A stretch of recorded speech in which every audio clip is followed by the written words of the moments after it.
Welcome to a wet and wild sunrise safari. We apologize for the delay. Unfortunately, it seems like the water has gotten to some of our radios, so we're just rushing around trying to fix our communications. As everyone knows, the most important thing is communication. There's no problem in the world that can't be fixed physically. If it can't be fixed physically, it's a comms problem. So, speaking about communications, we heard some male lions roaring, and they sound like they're close to the boundary. So exciting. Dangerous Dave and myself are going to head out there, and hopefully we'll be able to find them. And we have Geraldine and Louise in final control. And unfortunately, again, for the majority of the drive, you will be with one vehicle, as the other vehicle's busy filming promotional material. But I'm excited to have you with me, so let's get going. Hopefully the rain stays away, and we can find some lions. And a lovely little bit of respite from the heat. The weather is about 20 degrees Celsius, 69 Fahrenheit. And as you can see, all the impala around us are literally jumping for joy almost when we drive past them. So I'm just going to turn off the lights. We don't want to blind the poor beasties.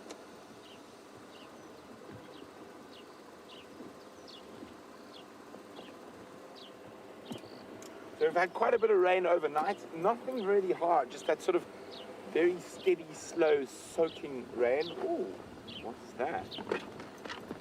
Is that? I thought I spotted a chameleon. It was not. And there we go. Update from our weather station.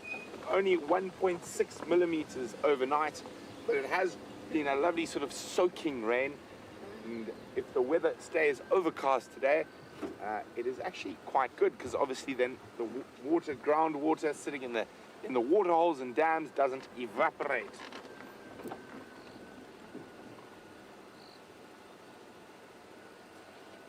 We have a lone wildly beast. We're not going to put the lights on, shame.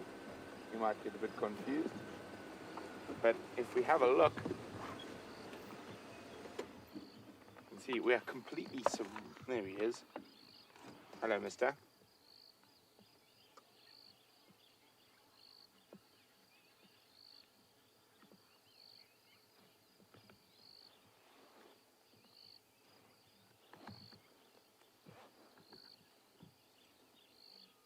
Oh,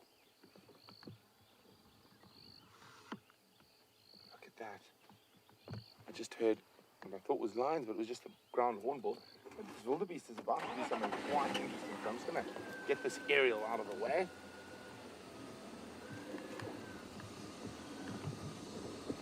Throw a little bit of side light on him.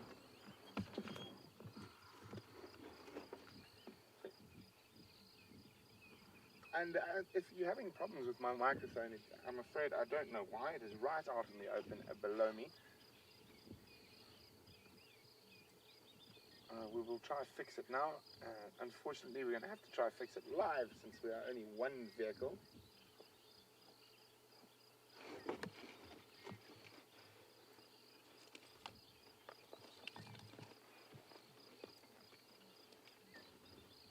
Okay, I don't think no one can hear me.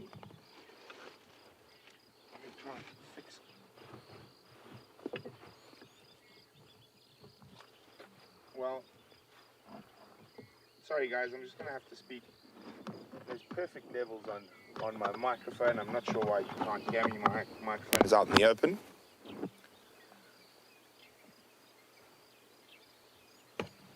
There we go. It seems like we can hear. So now we can talk about the wildebeest rather than the technical difficulties. And we just saw him dig up a nice little spot there. And he rubbed his face directly in the mud using those pre-orbital glands. That will leave a bit of scent. And listen in the distance, one of my favorite calls in the bush. Doo, doo, doo. Ground hornbills. They often call at dusk and dawn.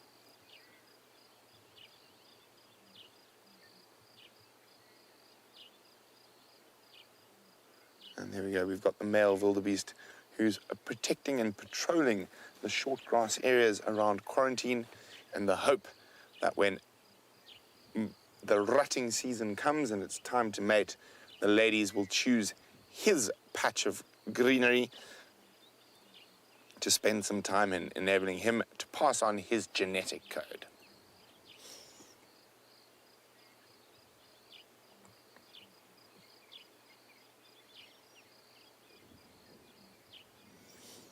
So we have been blessed with a little bit of rain before the start. Oh, there we go. Look at him scratching his horns.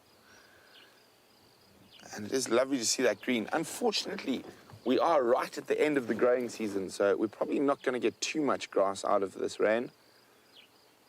And even though we have had a fair bit of rain, it in no means is going to stop the dry period that's coming. But for now, let's just be happy, because the animals are happy that they've got some greenery around.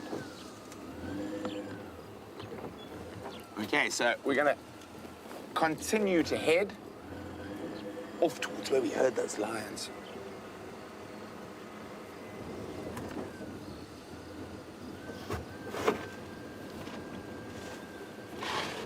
Well, a wonderful, wet welcome to Kyle, who's 15 years old. And Kyle would like to know, can an American work for Safari Live in a few years like me? Of course, Kyle. We have lots of different departments, so to speak, at Safari Live, from directors to presenters to cameramen to tech to, what else, Dave? Chef. Camp manager. By all means, Carl, it is possible for anyone from anywhere in the world to work for Safari Live. And generally, it does help if you have some experience or a degree in the correct department you're wanting to go into. But everything is possible with a little bit of hard work and perseverance. It is definitely possible, Carl.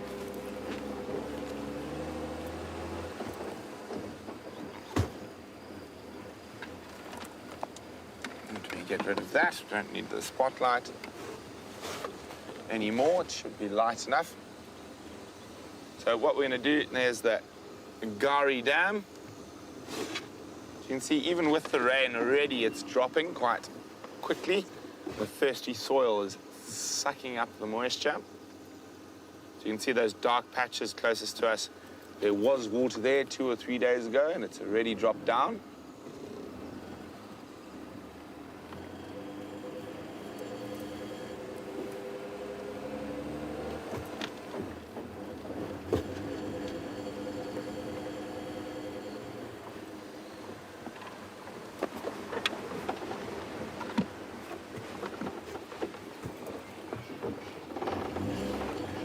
Paul Rizzo says, hey guys, it's starting to look like the Emerald Isle where Paul's from, Ireland. He says the grass is very green, and Ireland, of course, is very famous for being very green. But Paul, that's because you have clouds for 90% of the year, and you're very confused when you get a sunny day. For us, it's the opposite, but yes, I do agree, Paul, nice and green. But strangely enough, once it gets a little bit lighter, I will show you that a lot of it's not grass. A lot of it are wildflowers, or what a lot of people would term weeds, that grow on disturbed soils or in times of trouble. So there's a lot of Waltharia and Indigofera, 2 different flower species that are growing quite a lot in these areas, especially near the roads and on the fire breaks like we're driving down now.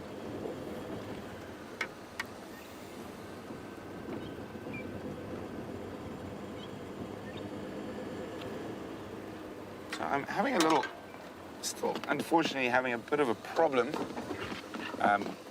with my comms. Unfortunately, final control is coming through very, very softly, and it's not their fault. It's definitely something on my side. So I'm going to try and see if I've got another earpiece. I think it could just be an earpiece issue.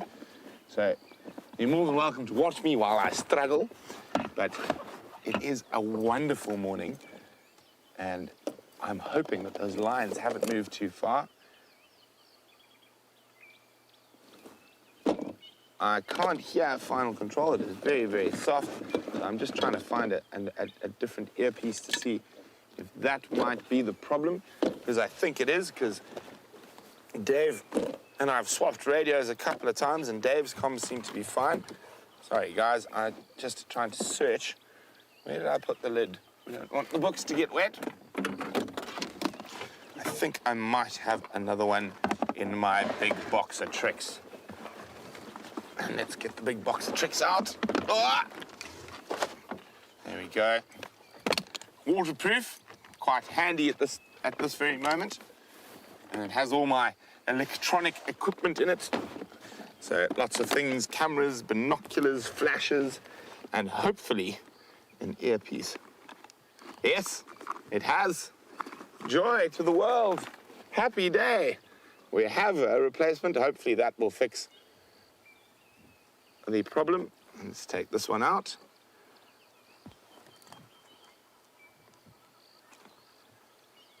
So we have been quite wet for a while, and that's probably why we are experiencing some of these issues. And I know our tech department will be right on it as soon as we've finished with the Sunrise Safari. If they're not, I shall put a scorpion in their bed. Okay, let's try now. Oh dear. Oh, there it is.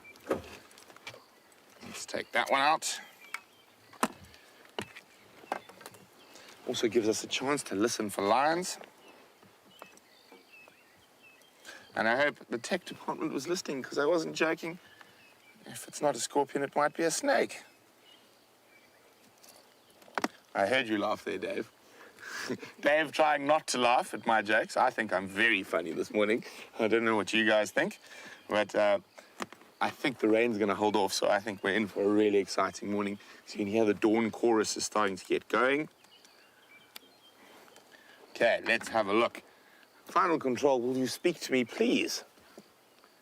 Yay! We have wonderful communications. So it was that earpiece. I'm going to burn it after drive, but let's keep going. Let's go see what we can find. Just lock up. There we go. Make sure no rain gets onto the books. Let's go.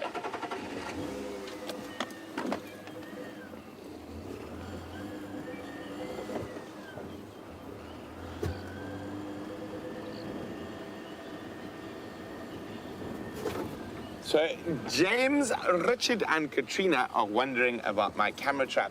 They're wondering if I got anything good. I said if I got anything good, I would share it. The only thing we got was the bottom of a civet disappearing down the road. So unfortunately, nothing too good. Lots of Impala, lots of people on game drive. So last night I actually set it up again. This time I actually set it up right at the entrance to our house to see what nocturnal visitors come visit around our camp. And I think this time I'm going to leave it up for 4 or 5 days, give it a chance to actually catch some stuff. And I'm hoping we'll see something very interesting.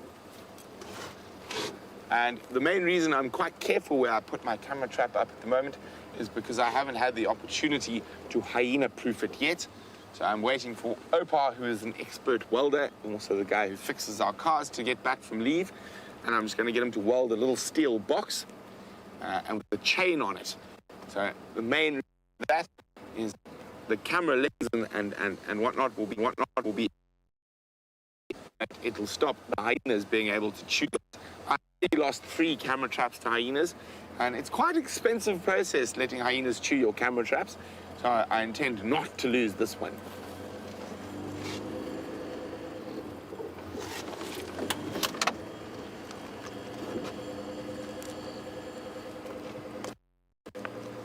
And one would think you would get some good footage of the hyenas destroying those camera traps. You sort of get the initial teeth and then camera trap. They're through the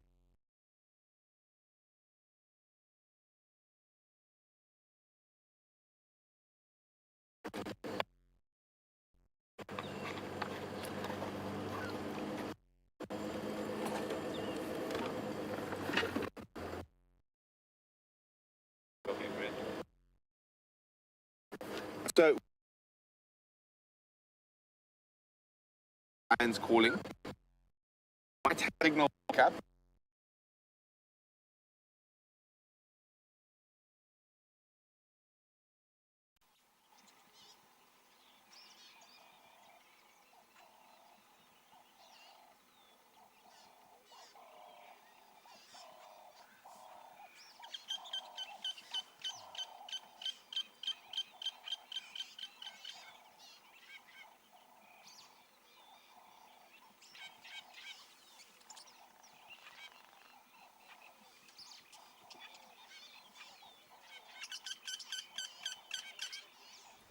Hello everyone. Being out in the bush and being out there live has its technical challenges. We're experiencing some of that now and are working on it as fast as possible to get it sorted and get you back in the vehicle with us.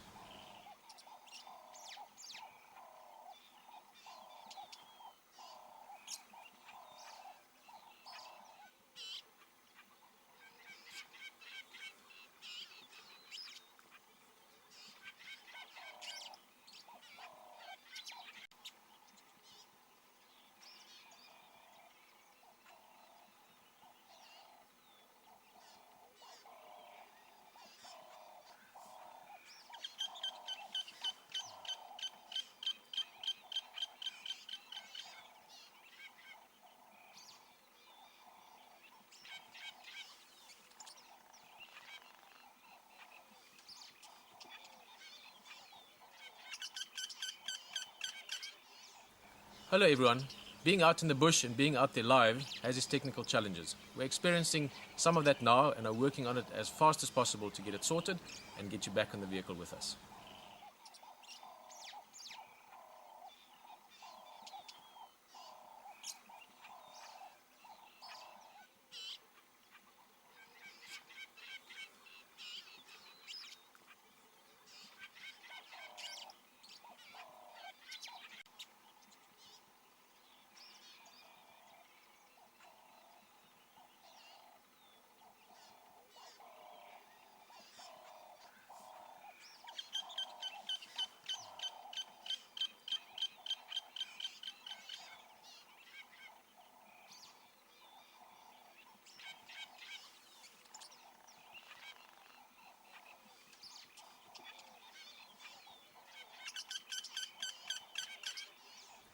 Hello everyone.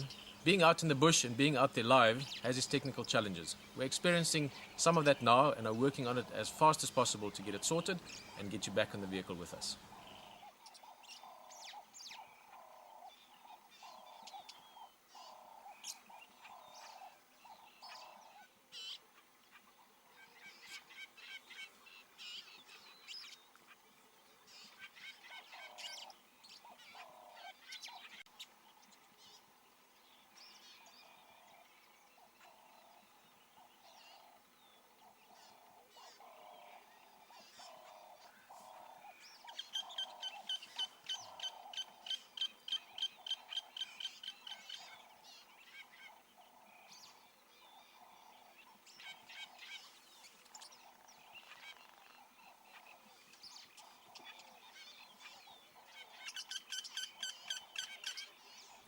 Hello everyone.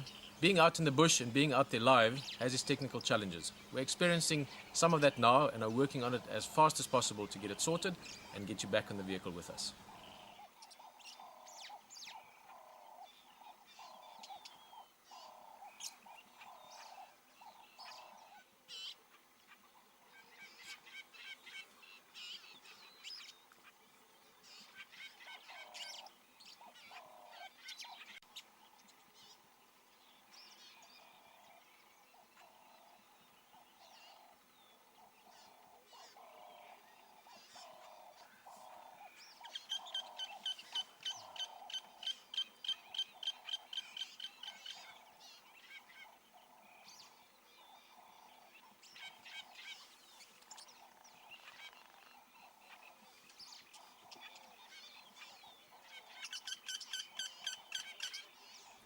Hello everyone.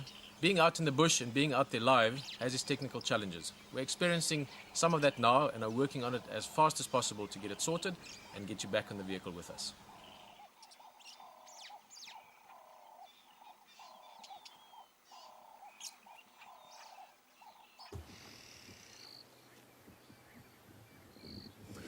Sorry about that, folks. The rain and weather is playing havoc with the technical equipment.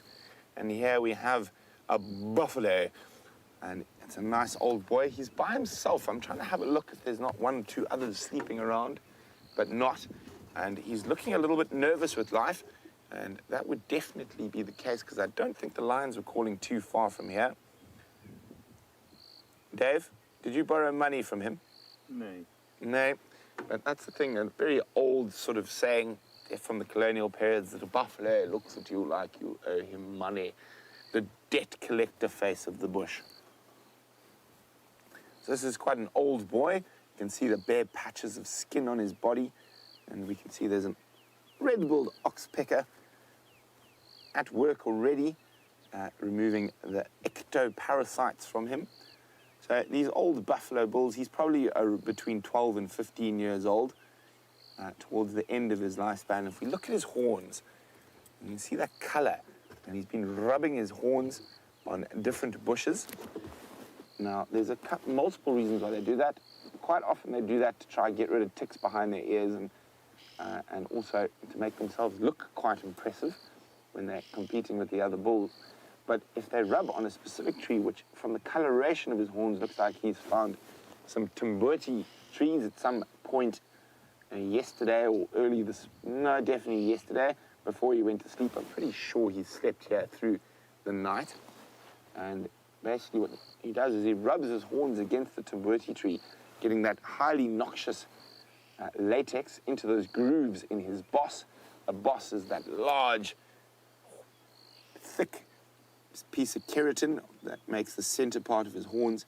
And basically by having that noxious sap on his horns, it acts as a natural fly repellent and tick repellent. Of course, he wishes he could probably coat his whole body in Timberti, but I think that would be quite painful if he managed to get Timberti into an open sore or some of that dry skin there.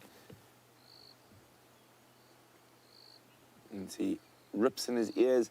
You can see his hips are showing quite a lot. So he's not in the best condition, and you can see the whole host of buzzing insects that are flying around his large mass.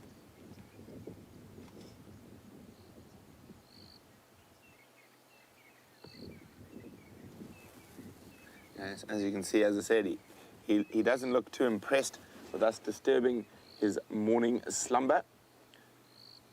And I think his nerves are due to the fact that the lions have been calling not too far from this area.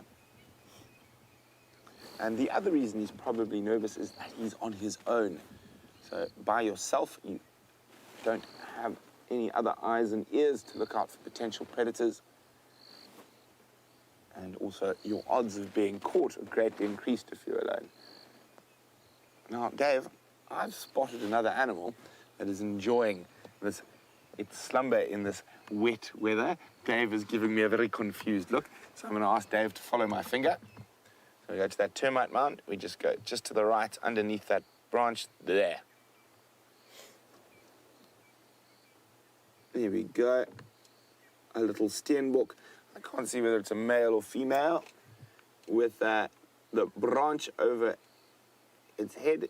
Its ears are up and it's definitely listening to us.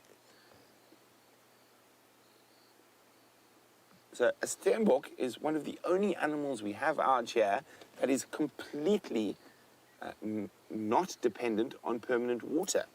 So they get their water from the dew or from grass. Like this morning, they'll lick the water off the grass. And when it is very, very dry, they will actually dig up bulbs and tubers that contain water. So you often find steenboks up on the crests where you're unlikely to find any permanent pans. Of course, they will drink out of pans and puddles when available, but it's by no means a necessary thing. And very, very cute little antelopes. Also, one of the only monogamous antelopes we have here.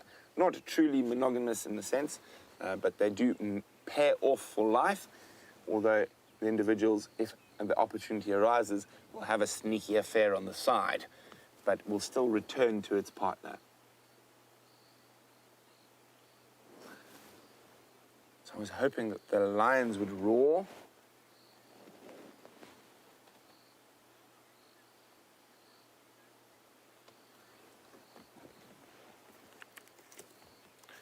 I just want to check up the long, straight road. Oh, somehow I've managed to. Oh, my poor binoculars. I've got a bit of water in them, but I thought I saw something cross the road ahead of us. Well, I can't see what it is, so let's go have a look. While we do that, JD, a very wet welcome to JD, is wondering, do all the animals come into it at the same time? Now, JD, they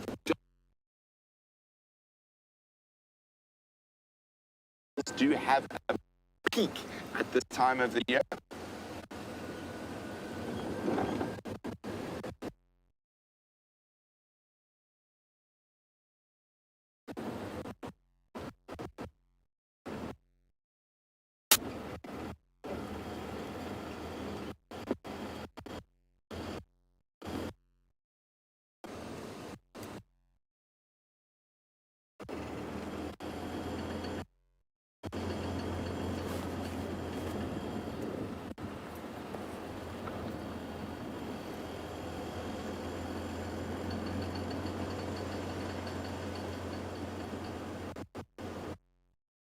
Back. I tried my best at a bit of sign language and mouthing there. So, unfortunately, it seems that this wonderful wet weather, as wonderful as it is for the rest of the bush, doesn't seem to agree with some of our equipment. But JD was wondering, do all animals rut at the same time? So, JD, they don't, and I'm going to answer your question while on top of a hill in case we have any more gremlins creeping into the signal. And this is the area where I thought the lions were calling, somewhere between where we are now and the top of that crest in the distance there. So, JD, they don't. There is definitely a birthing peak during the wet season, even with the animals that give birth throughout the year. But the sort of three animals that really have a very regular rutting and mating and birthing season are impala, wildebeest, and warthog. In this area, animals like zebra and buffalo and kudu and inyala and bushbuck and steenbok. What else am I forgetting? Duiker. Anything else you can think of, Dave? No.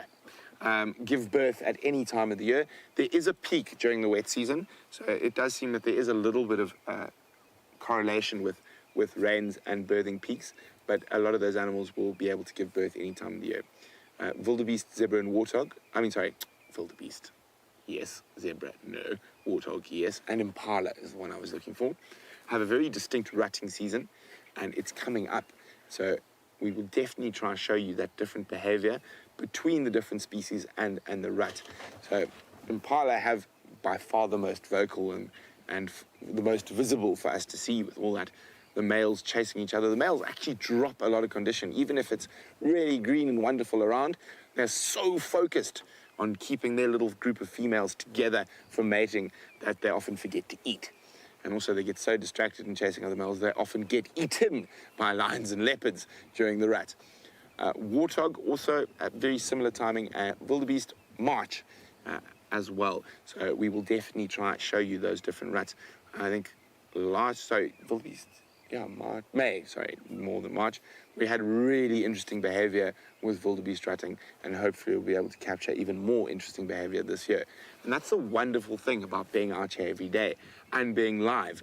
We actually get to follow the different cycles in the bush on a daily basis. And that is one of the things that really excites me about Safari Live. The other thing is that it's completely true. We don't cut together the best moments of every sighting.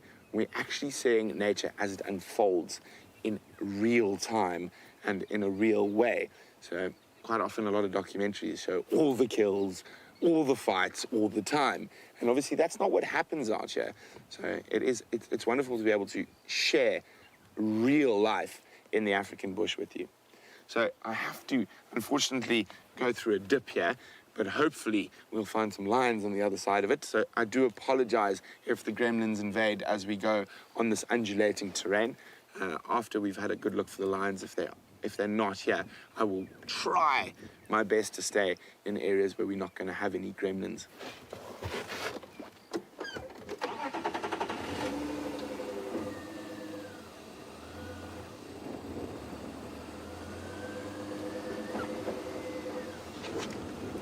But having gremlins is one of the things about being live. And I know some of our technical wizards, like Alexander Voz, is working on a way and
Hello everyone. Being out in the bush and being out there live has its technical challenges. We're experiencing some of that now and are working on it as fast as possible to get it sorted and get you back in the vehicle with us.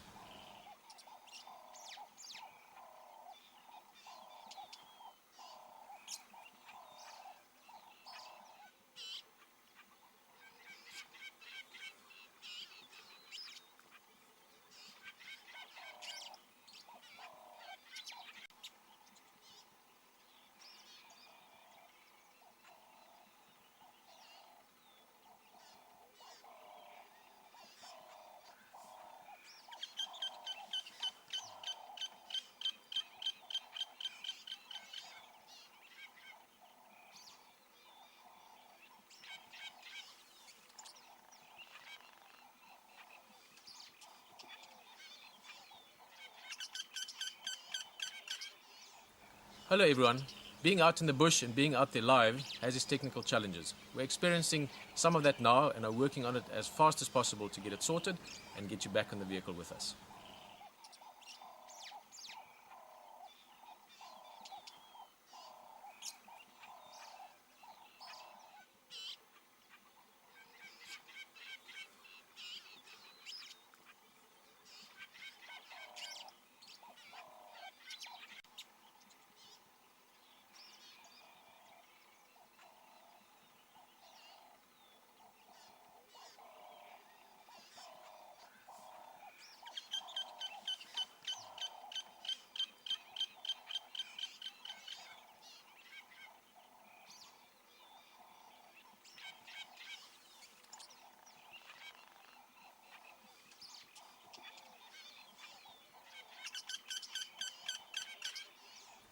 Hello everyone.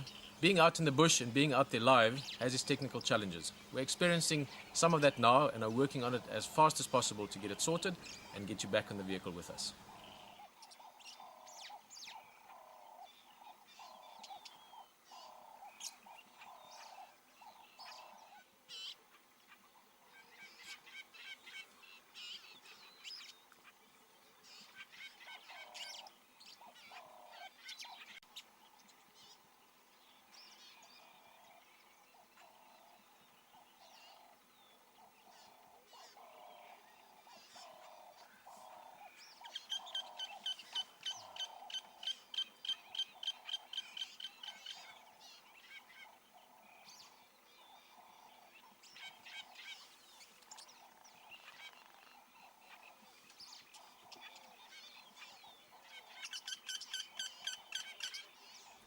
Hello everyone. Being out in the bush and being out there live has its technical challenges. We're experiencing some of that now and are working on it as fast as possible to get it sorted and get you back in the vehicle with us.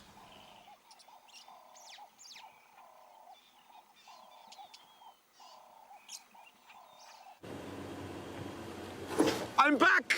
And unfortunately, my prediction proved true as we descended into what I think a void is a strong word to describe lose signal. Just could be the fact of all this weather around. So, I'm correct, but from what I understand is that radio waves will hit misty stuff, and radio waves are what we send the picture to you with, so it does bounce off it, so it can prove a little bit problematic.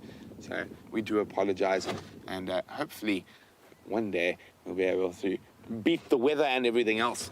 Till then, I will try my best to stay in an area where we've got signal. This is where I think the lions were calling. I do have that sneaking suspicion that they might be to the east of our Traverse area, but it's always worth having a look.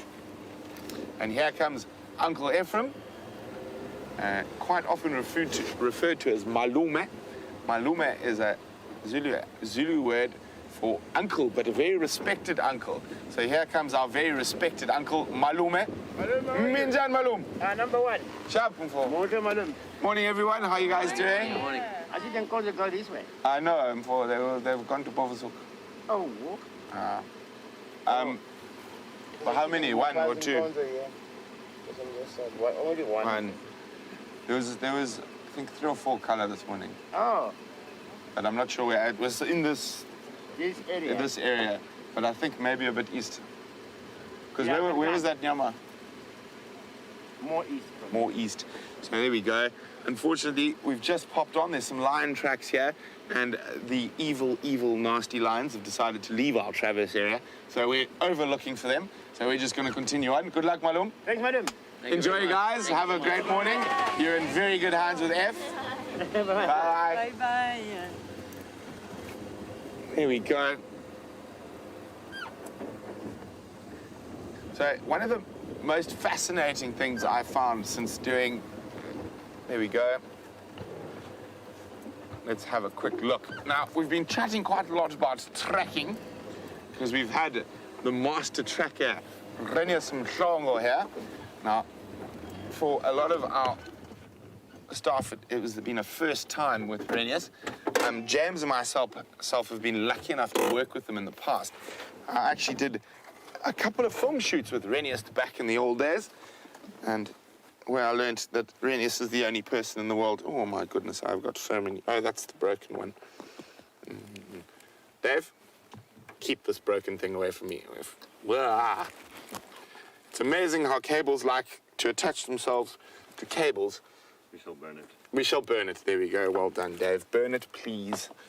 So, I heard these lions, the lions, about 3 or 4 of them calling at about quarter to 5 this morning. And we can have a look here. There's the track, but we can see it's been rained on. So it's not quite as sharp. I've had to put we can actually look at Malume's tracks going past, Ephraim's tracks. You can see how nice and sharp those edges are, as opposed to that. So even if I stand next to it, okay, that's maybe not a good thing. If I put my hand next to it, you can see if it was a really fresh track. So within the last 5 minutes with this weather we're having, you'll see how the edges really stick out. Whether these are quite faded already and soft. So they've been rained on, but definitely in the last 2 or 3 hours. But as I said, that evil, naughty, nasty lion has moved past our area. Of course, he's not evil, naughty, or nasty. I just think he is because we can't see him. So we're chatting about Renius, the master tracker, and there is no other way to describe Mr. Mhlongo as he is an absolute magician with tracks and in the bush. And I know you guys can see this here. So I'm about as far from final control as I can get. And on a handheld, unfortunately, I need to just keep that aerial as high as possible. I pop it down. I can't hear your questions. And speaking of that, please send me questions. I'll be happy to delve into anything you would like to know about the African bush. And you can do that by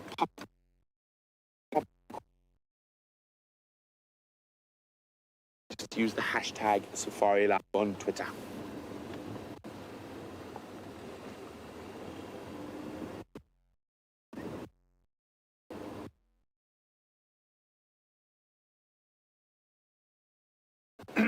It does make them quite difficult to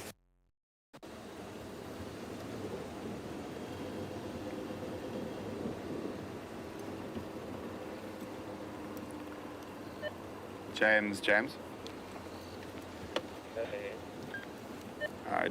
Tracks of those lions cross north at Cheetah Cutline Junction, Bofelshoek, Gari Cutline.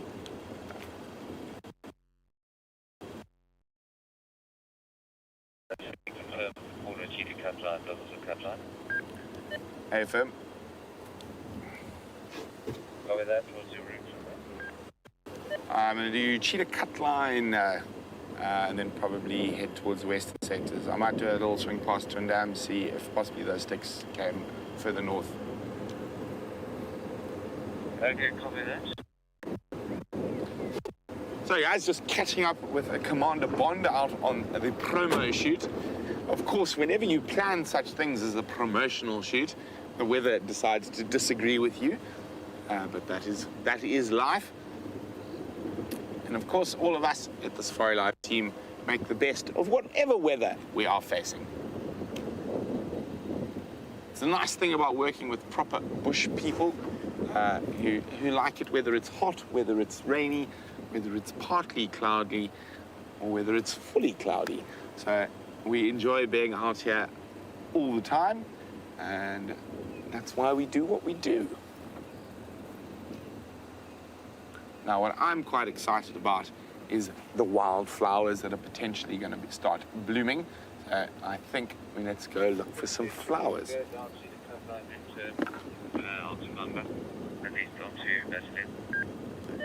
Copy, James. I got your visual. I can see you in front of me.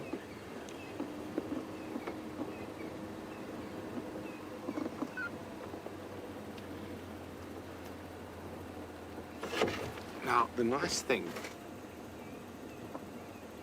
if we listen carefully, it's very strange. On these sort of misty mornings, we get quite a lot of bird song. And now,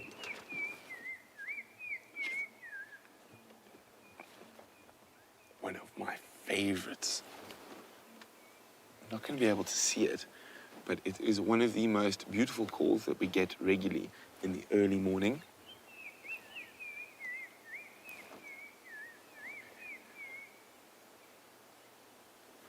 So I know we've got some avid birders out there, and let's see how clever you are. Who can tell me which bird that is calling? There's another one answering it from over there. Let's wait for the one closest to us to go again.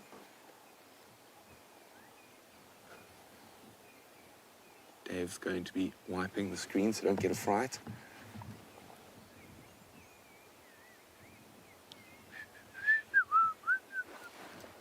So just in case you guys didn't hear it nicely before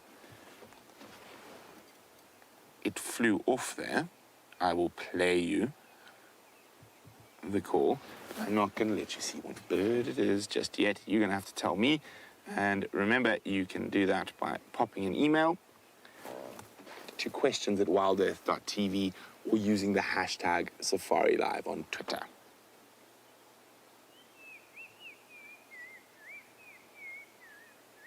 There he is again.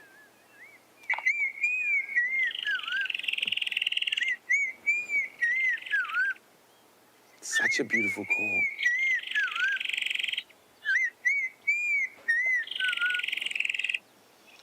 See, unfortunately, I'm not as musically inclined as James, so I can't do the whistling and singing of the birds, so I have to rely on an app.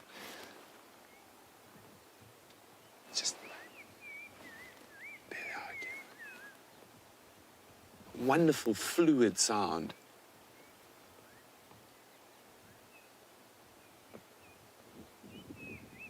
And the other birds around, they're a bit far and a bit difficult, so we'll leave them be for the moment and continue to the west. Oh, sorry, to the south. So if you heard me chatting to James there, planning on heading to around the Twin Dams area. The Styx lionesses were just south of that, just beyond our traverse. So fingers crossed they might have come north. And we shall be looking for lions, but at the same time, looking for some flowers, and we found some. Am I too far away or am I too close? There we go, that one there. There we go, a beautiful little flower. One of the most common ones we get. It's called a lamb's tail. You can, oh, it's moving in the wind, but if we have a look closely, stop wind, I command thee. Or not. Especially when they get very, very big and bushy. It looks almost exactly like a lamb's tail. Another name for them is a string of stars. And a very interesting little flower is that, in fact, they're a heliotrope. Now, a heliotrope, helio is sun, and is something that follows the sun. So those flowers will actually change the direction they're facing during the day to keep up with the sun. Now, the most well-known heliotrope that all of you will know, and some of you will feast on, is a sunflower. So sunflowers will move as well with the sun. So very interesting. Heliotropes, we've got quite a few different types of heliotropes out here, but the lamb's tail or string of stars is the most common.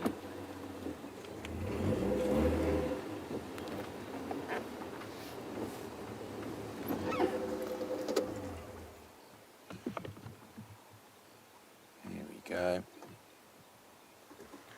And another flower. And that one is called a commelina. And I know a lot of our regulars would have heard us all talk about that. So a commelina is named after 3 Swedish botanists. They were all brothers, the Commelina brothers. And let me find my hand. So the 2 largest petals on either side there represent 2 of the brothers who made major botanical discoveries. And there's underneath, there's a completely almost see-through tiny little petal underneath, who's named after, which represents the 3rd brother who expired before he could do anything important. So the Commelina,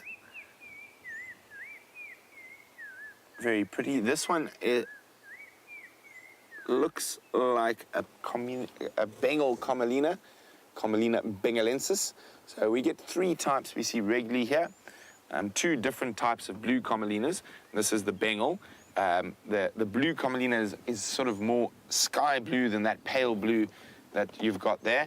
And then there's a bright yellow one, which is aptly named the yellow Commelina.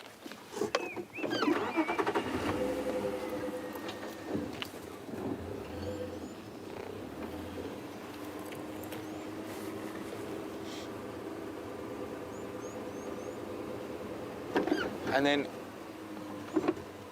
perfect example. Oh, hang on. Oh no, false alarm. I thought I saw something very exciting, but it wasn't. It was a diker crossing the road at speed. But so we just saw the Bengal Commelina, and I was telling you the color difference between the Commelinas.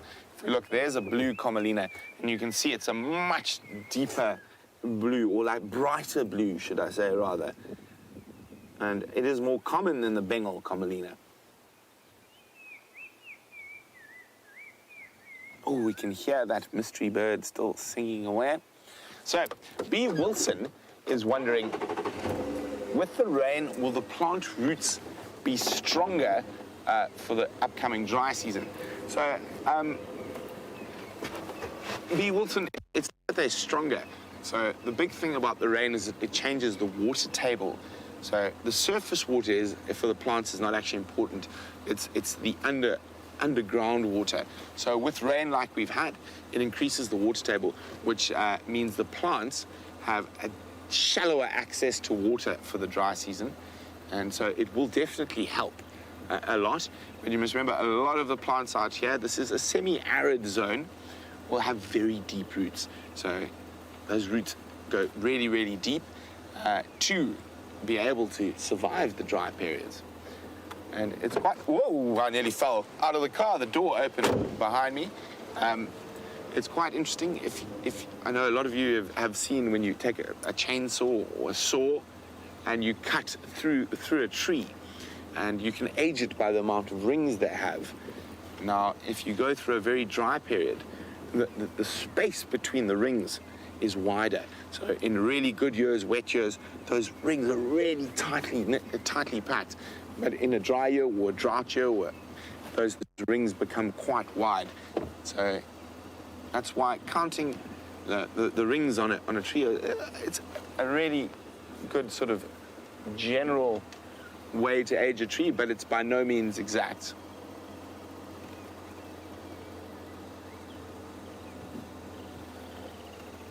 Oh, it sounds like we have some guesses for the quiz.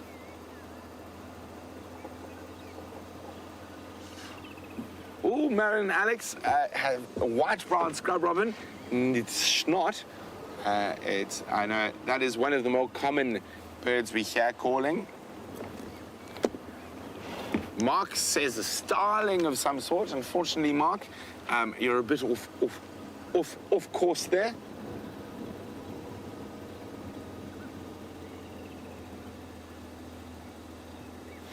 And Iggy says a black-headed oriole. So what we're actually going to do, we're going to go through the different calls, and I'm going to play them to you so you can understand why it's not what you guys think it is.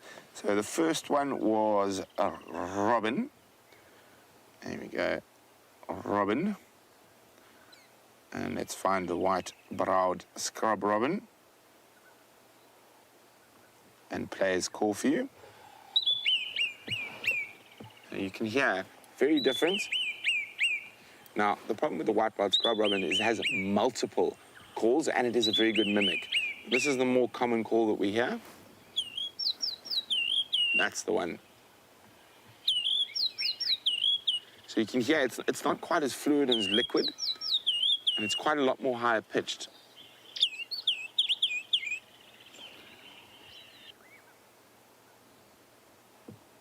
And the next was a starling, I think, Dave. Yeah. Now, starlings are very, very pretty birds, but they've never been accused of having a good voice. So we'll play the different starlings we get here. And we'll start off with a Birchall. So not very an attractive singer. Very attractive bird, but not an attractive singer. Very noisy. So you can see they don't have a nice fluid call that rolls into each other. It's quite a almost staccato, broken up call. Oh, that's enough of the starlings. And the last one was, do you remember, Dave? Oh, an oriole. Now, that does have a very pretty call, but also very different from what the one we're listening to. But we're getting to the right tone with an oriole.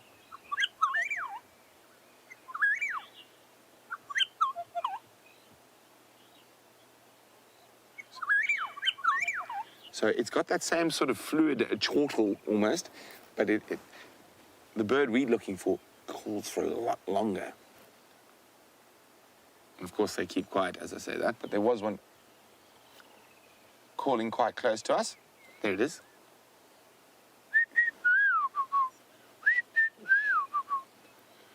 So we've got a few more guesses as we meander further down the eastern province.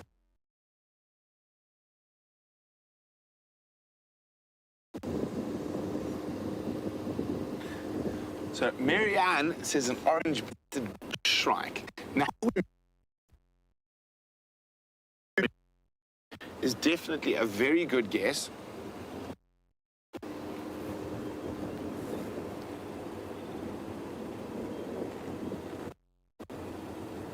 So Marianne said an orange-breasted bush shrike, which is a very good answer. And they do have wonderful fluid calls. It's not. But that was a very good guess, Marianne. B. And we're looking for, there we go. So, an orange-breasted bush shrike is said to say, tea or coffee, please. Let's see if you can hear it. Not that call, it's got different calls. No, so you hear it? Tea or coffee, please. Tea or coffee, please. So, but we are definitely moving towards the right area with the bush shrikes. So the bird we're looking for is a shrike, but it doesn't have the word shrike in its name. But very good guess, man. You're getting closer with that wonderful call, and it is sort of semi in the same family.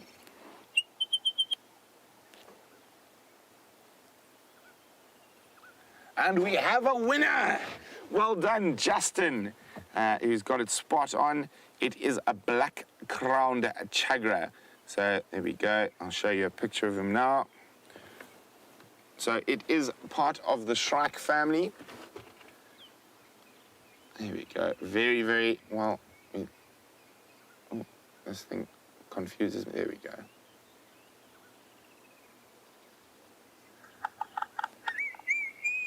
There it is.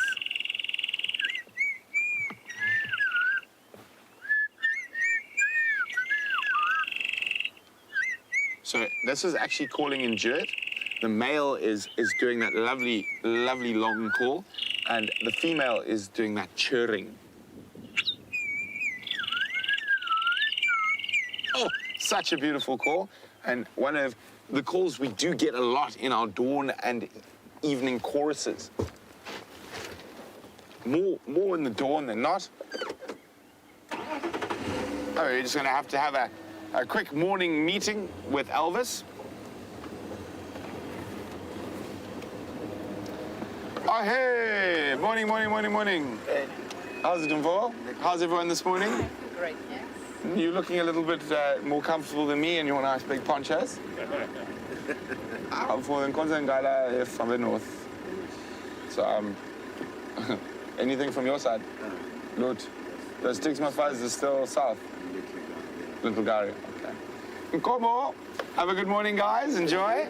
Bye. Okay, let's carry on. I think we're going to have a bird morning, folks. It seems like every single large, hairy and scary animal is avoiding. I did shower this morning, so I don't know why.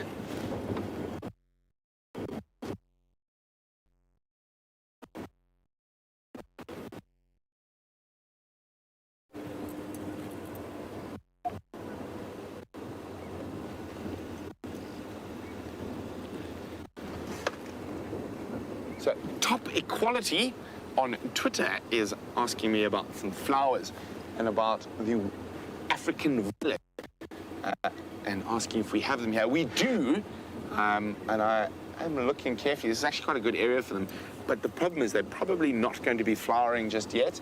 So if I find one, it's definitely, or not a big, but a little violet flower on it. But I can show you what it looks like. Flower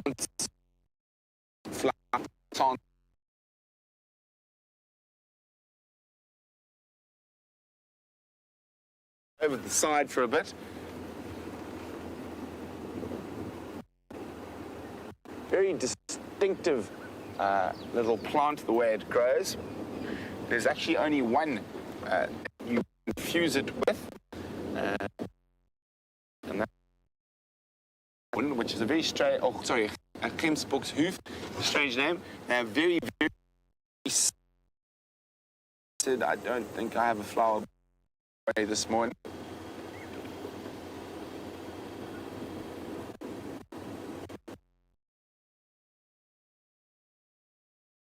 Irritating you. It is Dave's OCD is being irritated by the. Okay, so Dave's OCD was being irritated by the fact that my rain cover was not square. So long.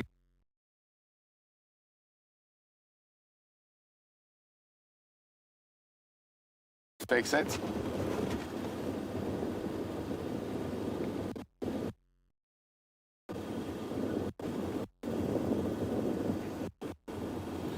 So we do apologize. The rain was at 3.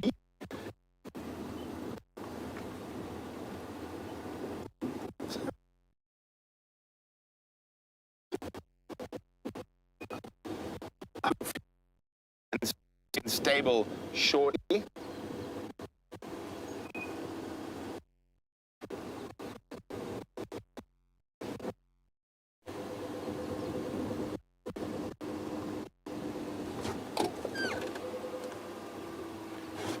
So as we look at areas like this,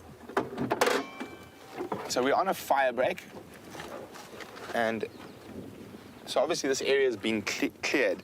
I was hoping to spot an African violet. It's actually easier to spot them on foot, but we will try from the vehicle. So as I said, if we look at a lot of these areas, we're looking, and it looks really green. It looks like there's a lot of grass. But if we look a little bit closer, there's actually not much grass. So, I mean, even here, we have a little sage, we have a Waltharia, and these slightly duller pieces are actually the grass. So actually, in a lot of these areas where it looks really, really green, oh, Dave. We have a march. Now this is interesting. I want to see what they're up to here. So these are almost all soldiers. Can you see them? Ow! Wow! We got him. that is a monster. That is an absolute beast who bit me on the knee. So there's different sizes of soldiers.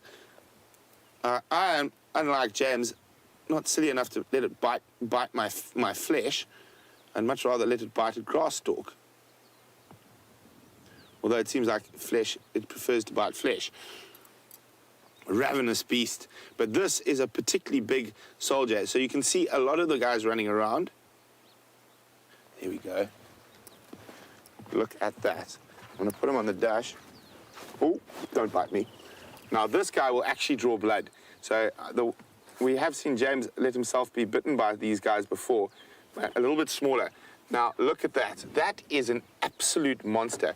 I mean, look at that next to my finger. It's nearly the same size as it's bigger than my thumbnail. So these guys can definitely draw blood. And you can see he's quite dark and big. Oh, he's a massive soldier termite. And he's hitting his head on the dash there. Can you see him nicely, Dave, or is he behind the steering wheel? No, I can see him good. Okay. So, shame. I'm going to put him back. Oop. There we go. Oh, oh, oh.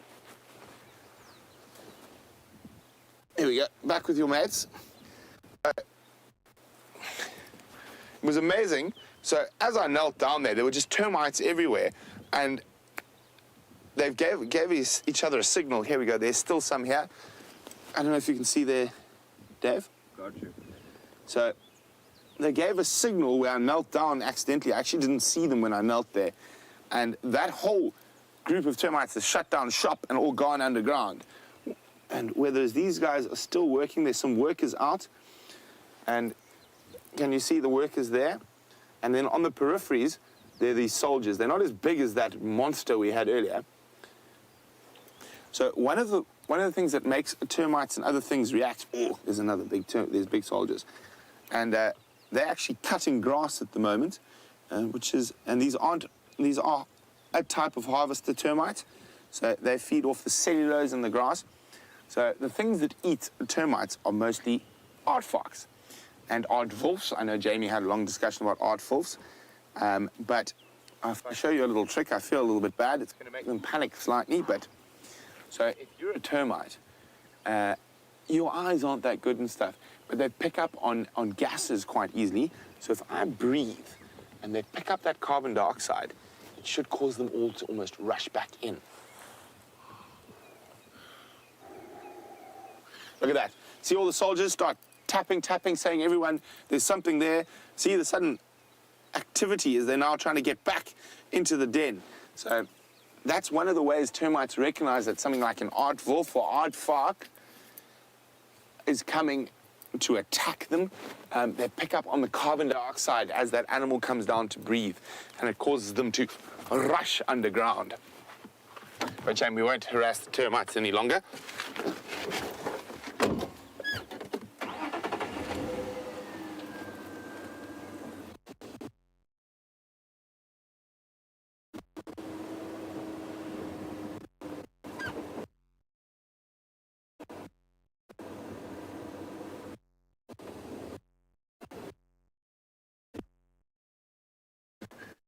Since, in fact, our main radio has become something, and it's up. Let's just get this irritating aerial out the way.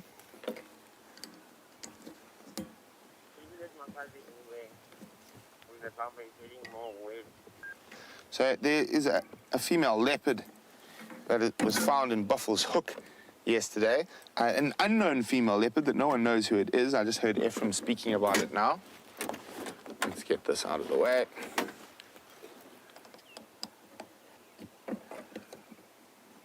There we go. Far more pleasant to drive around without having to stare at a piece of steel. I apologize for not doing it earlier. I was must have been not concentrating too much. I was very excited to try find those lions, although they decided to leave.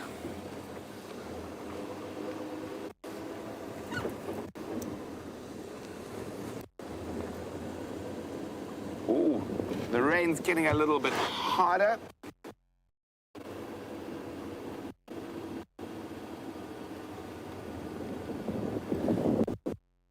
wonderful wet welcome to Brenda in.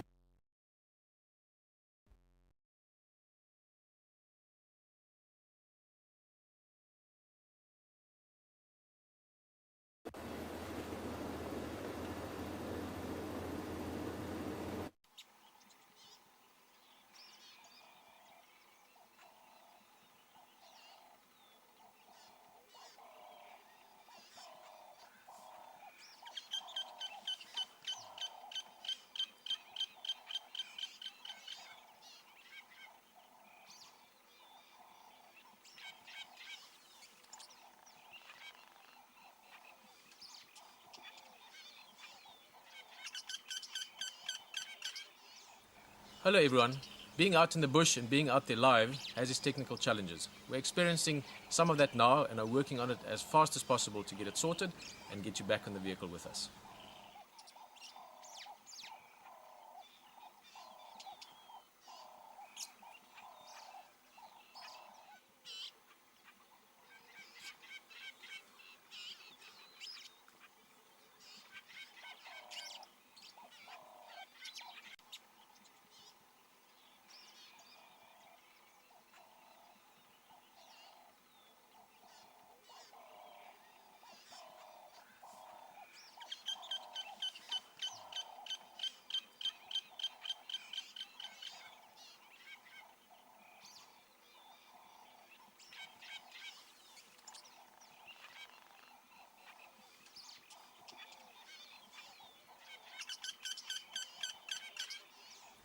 Hello everyone.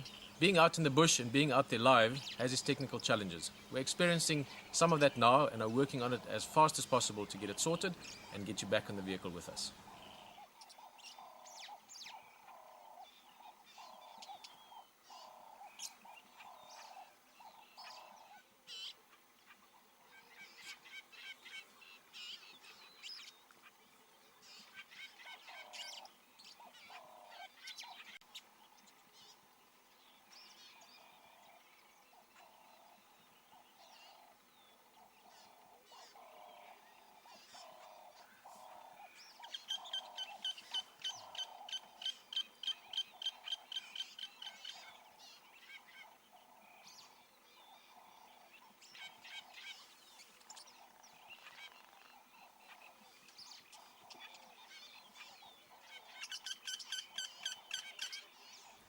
Hello everyone.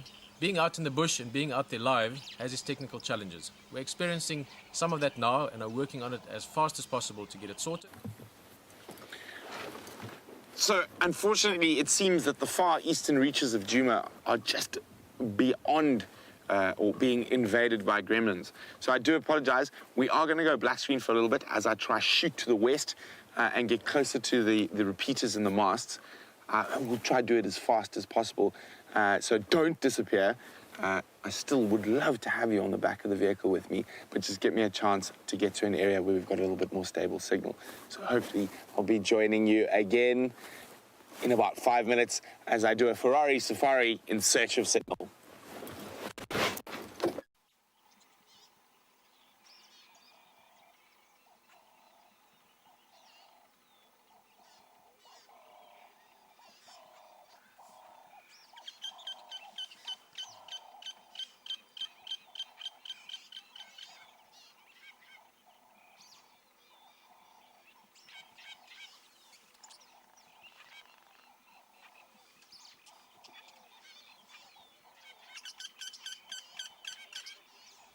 Hello everyone. Being out in the bush and being out there live has its technical challenges. We're experiencing some of that now and are working on it as fast as possible to get it sorted and get you back on the vehicle with us.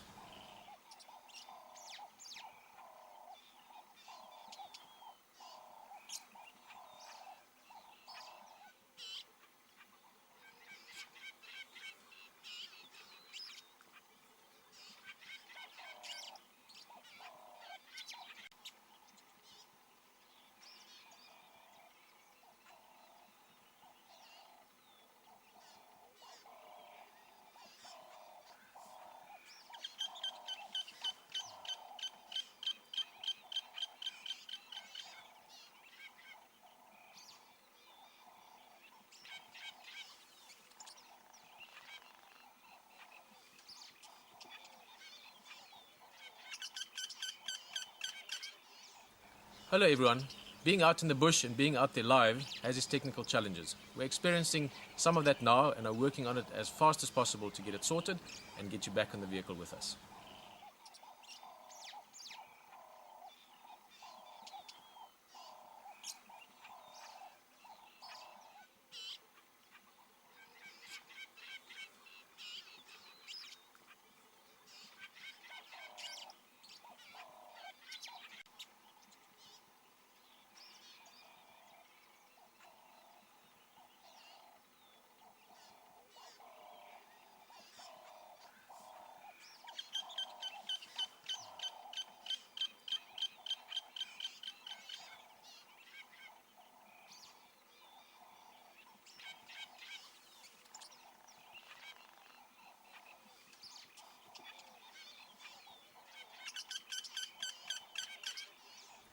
Hello everyone. Being out in the bush and being out there live has its technical challenges. We're experiencing some of that now and are working on it as fast as possible to get it sorted and get you back in the vehicle with us.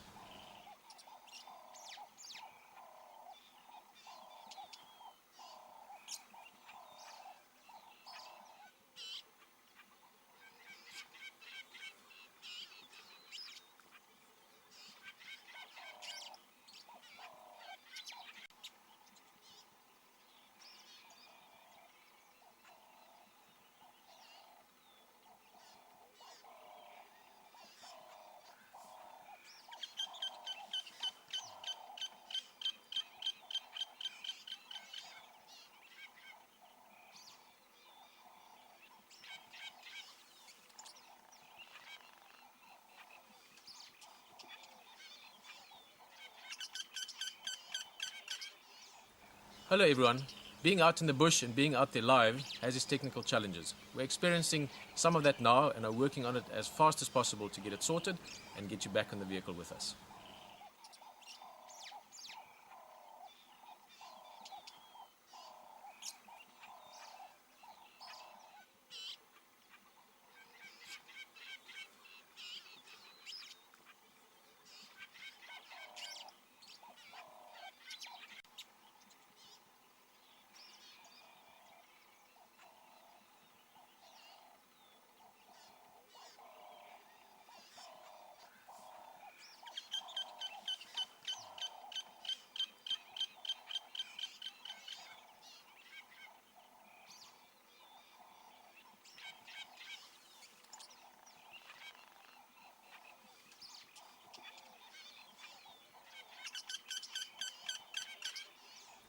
Hello everyone.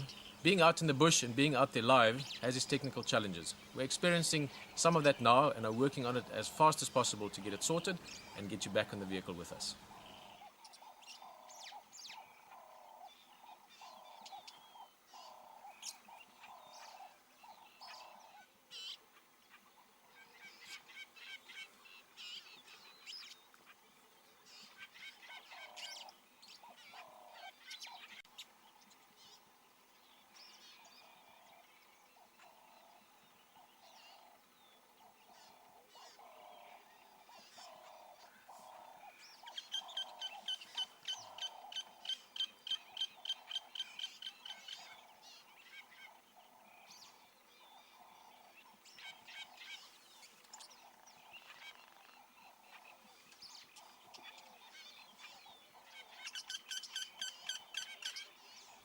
Hello everyone.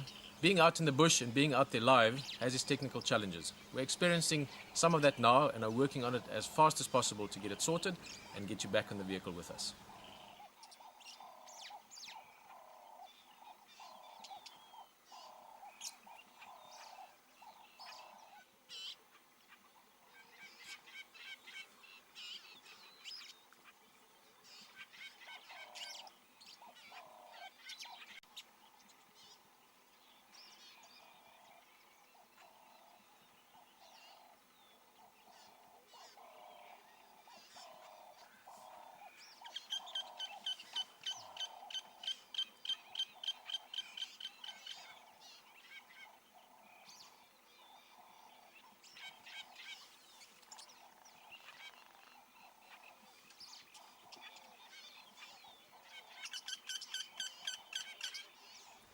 Hello everyone.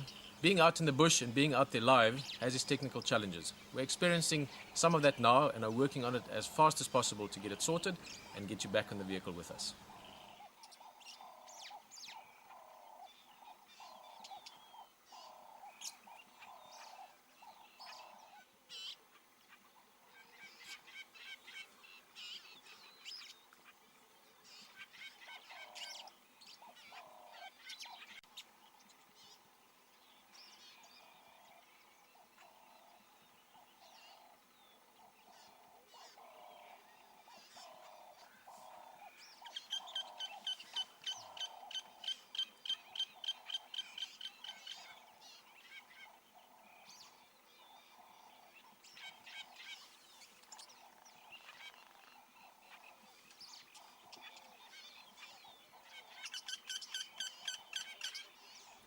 Hello everyone.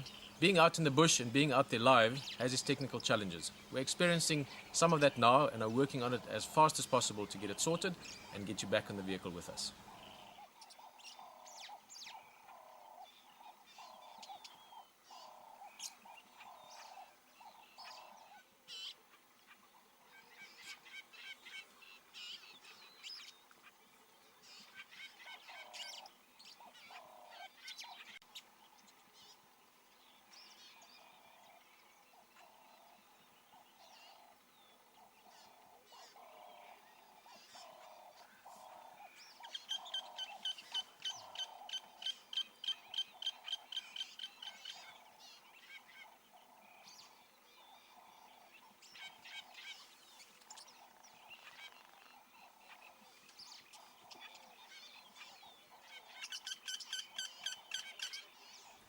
Hello everyone. Being out in the bush and being out there live has its technical challenges. We're experiencing some of that now and are working on it as fast as possible to get it sorted and get you back in the vehicle with us.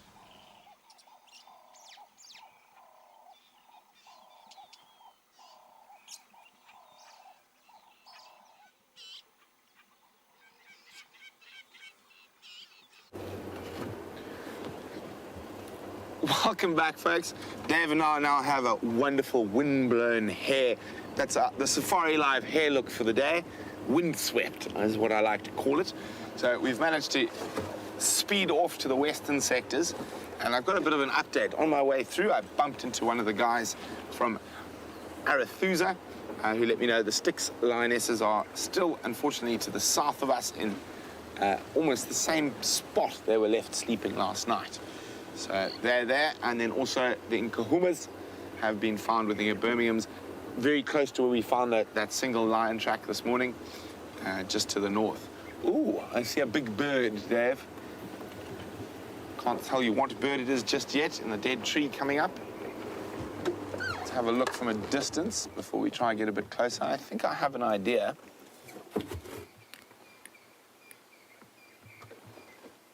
Oh, interesting. Very bedraggled looking bird. Let's try and get a little bit closer. I've got the idea. I wonder if you guys do as well. I'm sure some of our avid birders out there have already picked up on which bird that is. Even though it's looking slightly unimpressed with life. Probably got its little shoulders hunched and full of water.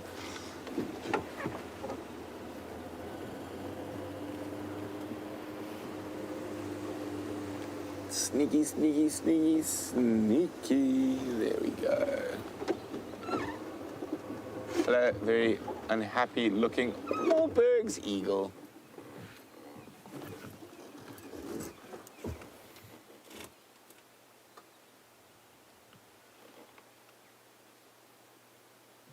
Look at that. You can see that very distinct little crest. And as I said, shoulders hunched. Probably, if you could get inside a Wahlberg's eagle's mind, he's thinking, sunshine, sunshine, sunshine, sunshine, sunshine, sunshine.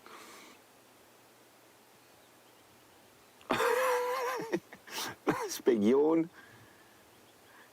He's like, I can deal with this weather when there are termites to eat. No termites to eat, and this weather is just not cool.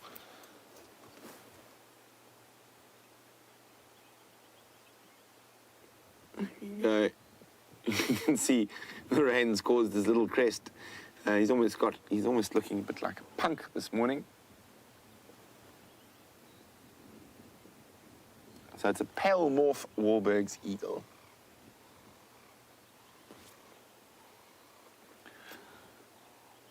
Well, at least Dave and I are in a far better mood than he is this morning. And one thing can say, maybe the gremlins have forced us to the west of the reserve because that's where there's going to be a leopard. Hopefully. What do you think, Dave? We'll find it. We'll find it. So maybe the gremlins are saying, Brent, Dave, what are you guys doing in the east? There's nothing there. The lions are gone. And the gremlins are pointing us towards the west where there's signal and hopefully something big and scary to look at. If not big and scary, I'm definitely going to move towards one of the best flower areas on the reserve. So we're going to start heading towards there now.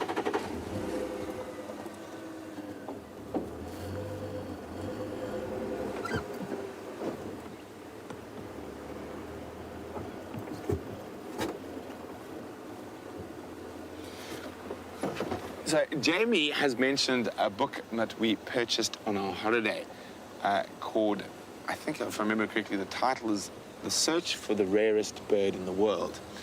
And I have delusions of grandeur, obviously, and I plan, when I'm going, we're planning to go to Ethiopia probably early next year. And one of the places we're going to go is the Nishivar Plains. And James Richards asking a little bit more about that book. It's in search of a nightjar that is only known from one wing that has ever been found, and that wing was found on the main side of the main road up there, and it's for a Nishivar's nightjar.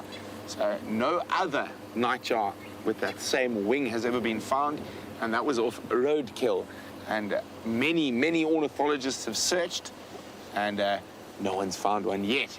So hopefully we'll take, Jamie and I, when we go to Ethiopia, we'll take a little bit of our luck with us, and we will find the full first specimen of a Nishivar's nightjar. So it is fascinating. In this day and age, if you move outside the creepy crawlies and frogs and hohos and things, there are very few new species discovered when it comes to birds and mammals and such forth. So be really exciting to even just look, even if we don't find, to go out and search the plains of Nishivar for that nightjar. We definitely won't be the first, and I'm sure not the last, but it would be a fun little excursion to try find it. I haven't got too far into the book yet. I've only read the first sort of 10 pages, but I will keep you guys updated on how the book pans out. I know that they haven't found another one yet, but actually, do we have? Yes, we do. I don't think I've got that. Unfortunately, the app I have is only for Southern Africa, but the book is for the rest of Africa. And if we have a look quickly, see, this is obviously Jamie's copy because it's not held together with duct tape and doesn't look like it's been beaten up a lot. My book has actually probably been to more countries than most people. There we go.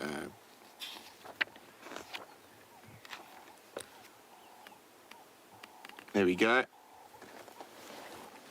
So, number 5, that is it. That is the only. It's a drawing of the only wing found.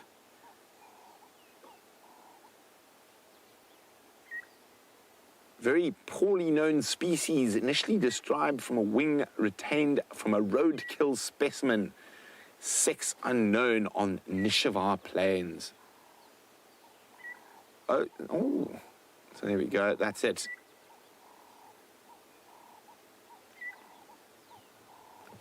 Isn't that exciting to know that there's still some undiscovered things out there? In the Central African rainforests, there's lots of undiscovered bugs and creatures, but not so many birds. So amazing to think. Wait, sorry guys. Oh, unfortunately. There are some elephants, but they are outside our cover zone. So poo to them, and let's see what else we can find.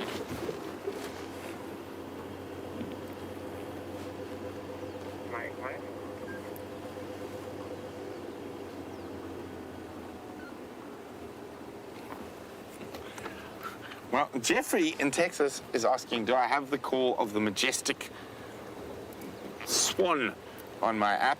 And now, swans are not indigenous to Southern Africa, but in certain areas they have gone rogue and gone wild. So there is a possibility, highly unlikely, but we shall look. Nope, we do not have the call of the majestic swan. Although the majestic swan's call is somewhat like the lilac-breasted roller or Burchell starling, very pretty bird, but a horrific honking call. Dave, can you do a swan call? Afraid I can't. Oh, and something goes something like that. Not a very majestic bird, but not a very majestic call.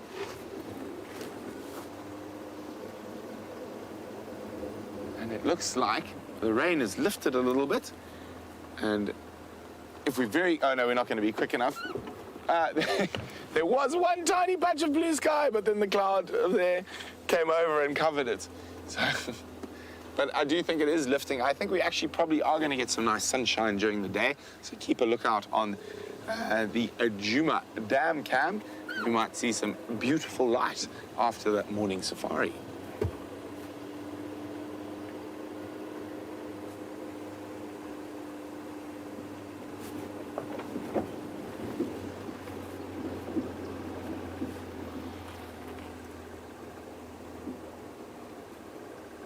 Now, we're going to stop just up ahead.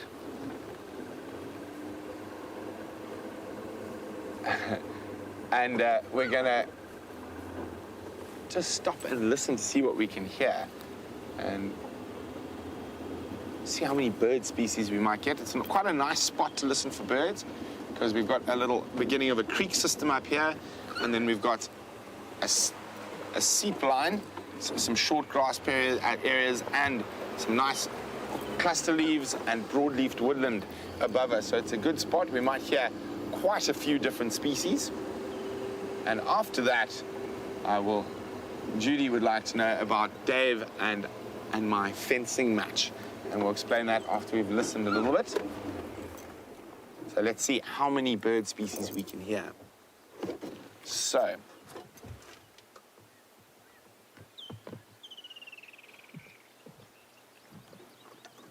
just gonna wait for, here we go.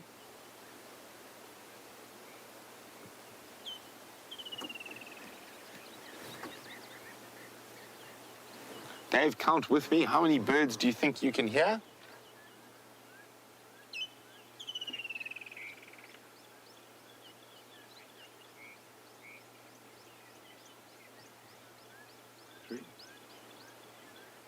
I'm on 6.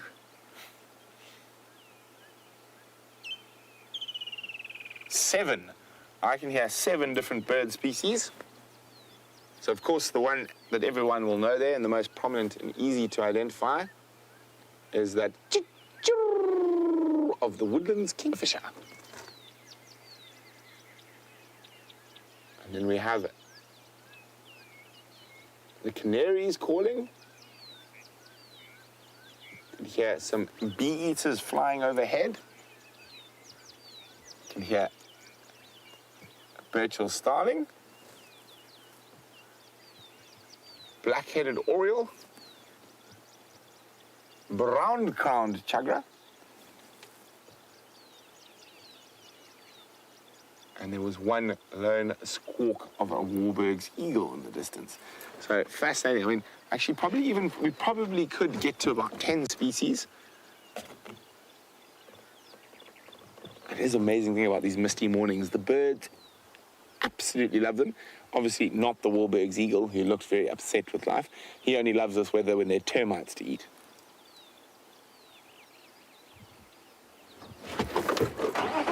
Now, I just saw something take off at high speed.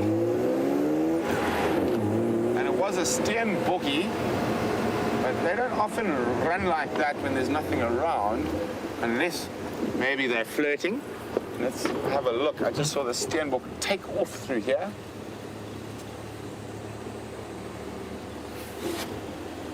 Now, was it running for the joy of the morning? Or did it see something that might eat it?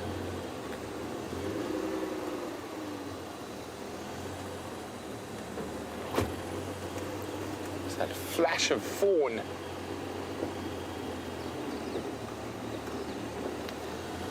It's coming from there. It ran across here. I can't see it now.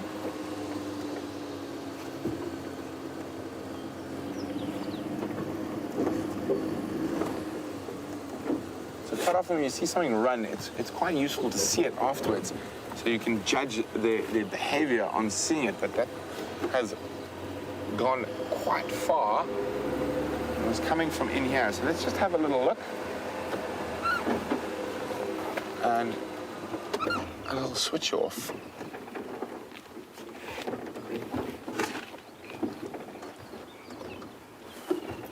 Come, Dave. Spot a leopard.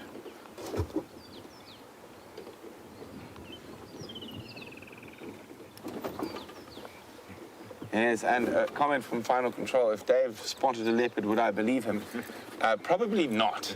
I'd have to see it first. We're still trying to teach Dave what a lion looks like. It is taking some time, longer than one would hope, but we are working on it with Dave.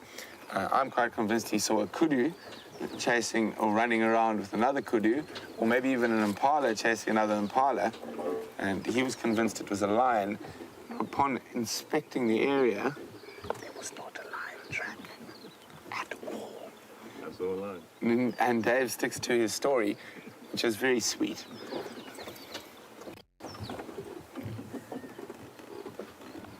I can't see anything. The other thing is I can't hear anything. And quite often your ears are far more important at finding predators than your eyes. So if there had been a leopard, I can see a couple of cisticulars bobbing around and stuff. A cisticula is a little brown bird, and they would be alarming at the predator if it was one here. Well, it is always worth double checking.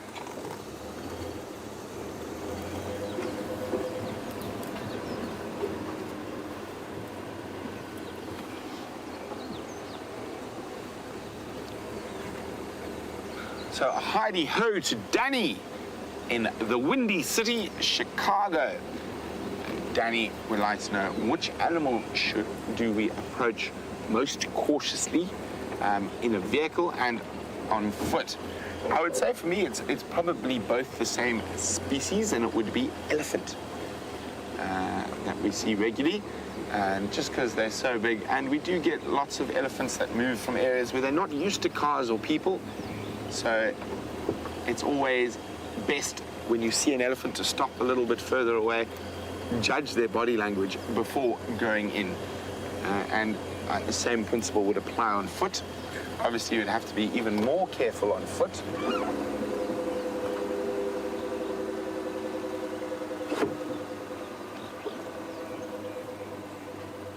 So we've got quite a big bird party here.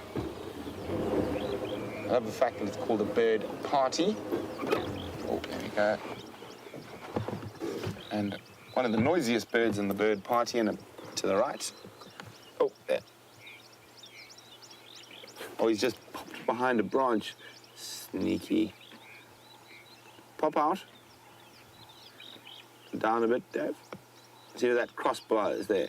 Directly. Oh, he's gone down. Come out, down. And he's gone. There was a southern black tit, and if we sit here carefully, I'm going to do a little alarm call, see if I can attract any of the birds into a place where they might be visible. So, psh, psh, psh, psh, psh, psh, psh, psh. Psh, psh, psh, psh, psh, psh, psh.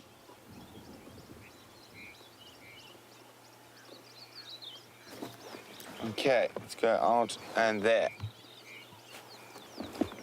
Left, slightly. Yes, that little tree there. Oh, there we go. You can see the fluttering about there. There's the bird. little chin spot batis. Oh, and off it goes. And closer, making lots of noise there, behind that little branch. And you've got some arrow-marked babblers babbling away. Very well-named bird.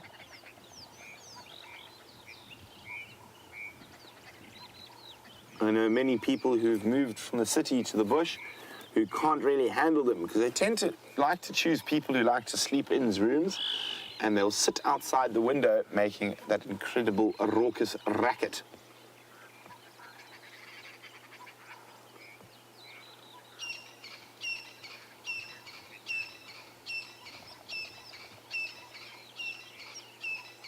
Oh, look there, there's another little bird, a little crombeck, a long-billed crombeck. Oh, gone. There you go, there's the arrow-marked babbler. Yeah, the Franklin's getting involved in the calling. And I'm just going to move forward a little bit. We might be able to catch a few more members of this little bird party.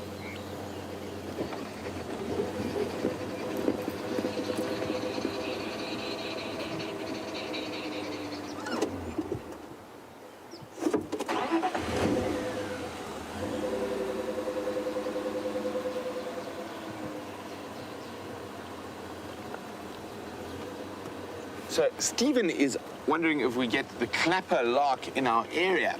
Stephen, we don't. We get the flappet lark. Ooh, there's a nice, okay.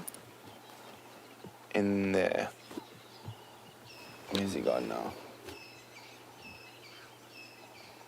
Stay up.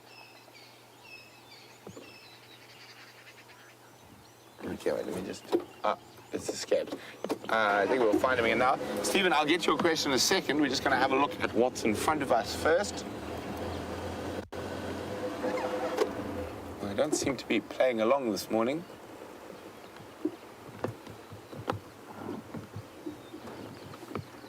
He disappeared. He has. There was a little rattling sticola. But Stephen's wondering if we get the clapper lark in our area. Stephen, we don't. We get the flappet lark occasionally. I've only seen one. I don't think I've ever actually managed to get them on the live drive. So most lark species prefer a bit more open grassland than we've got here. The most common lark we get is the probably the monotonous lark. So there is the clapper lark for Stephen. There's a picture of one.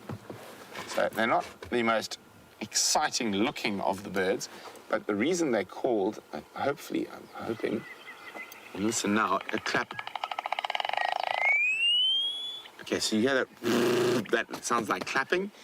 That's made by its wings when it flies. See if it does it again. So that is made by its wings. So that is the clapper lark. So we have a flappet lark here, and again, named because of the noise it can make with its wings. There we go. It's called wing clapping. So there we go. So we don't have the clapper, we have the flappet. But again, not a bird we see too often. Here, it prefers more open grass areas. Sorry, excuse me for a second while I remove my bigger jacket because it is getting a little bit warm. I need to take all the paraphernalia out, the microphones and what. Thanks, Dave, for not making me look silly while I try to remove all my clothing.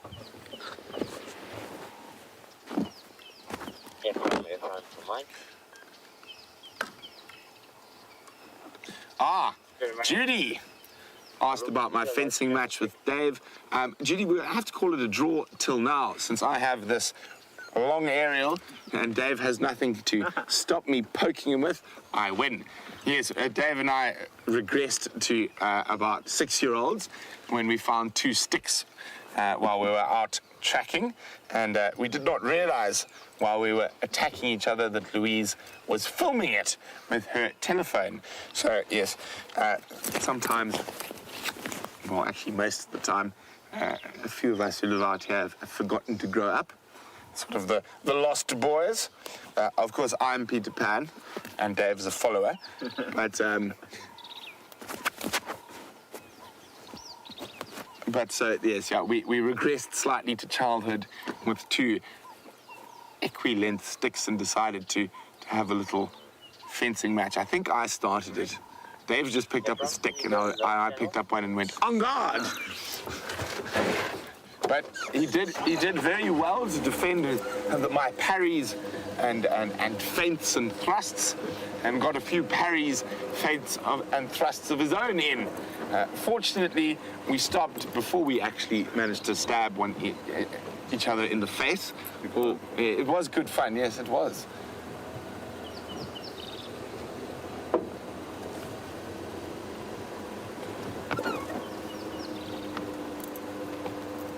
So, Final Control would like to know how my hamstring held up during this fight. It held up just fine, thank you, Final Control. I challenge Final Control to a race if they ever want, because I don't even think I'll have to go fast enough to hurt my hamstring to beat any of the Final Control.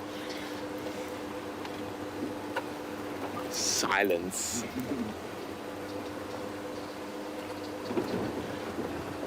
Yes, yoga, Final Control seems to think yoga is a form of sport.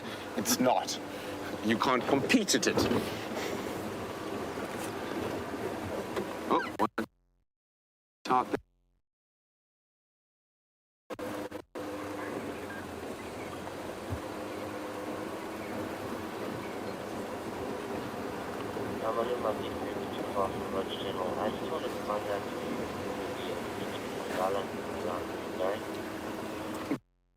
YouTube would like to know whether the team's time spent with Renius is part of trying to get higher certification as trackers, or is it more informal learning? Cara, it's definitely more informal learning for us. We are not paper chasers out here. Renius, apart from his tracking skill, has this incredible wealth of knowledge about fungi and uses of plants and stuff like that. So for us, it's a more sort of completely, what's the right word am I looking for here? Let me turn this chap down because he's making lots of noise. It's a completely more sort of whole thing. It's not only the tracking, it's what Renius, his grandfather and father taught him about different plants, what can eat, what can you eat, what you can't, what it's used for, what it's not, so stuff, a lot of stuff you would never find in a book. So of course the tracking is a big part of that. I think for a lot of us, I know specifically for the presenters, it's definitely more about tapping into Renius's experiences and stories. He's been in the bush so long. He basically Mala and then has worked in the Sabi sands live. So just tapping into some of that incredible wealth of knowledge that he has stored about things you would never find in any book.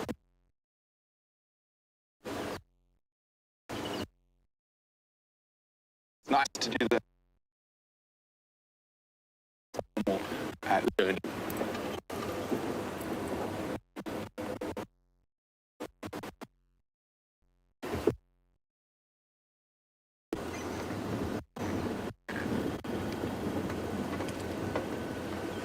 So it's a probably, I'm probably going to get into a little trouble for saying this, but the guiding industry as a whole in South Africa has changed quite a lot. And you get a lot of what I like to call paper chasers, and who will do a lot of basically paper chasing to get as many little certificates and stickers.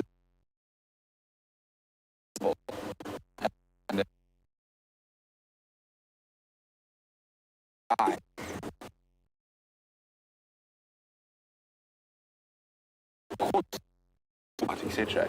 But I'd like to say guiding is more of an art.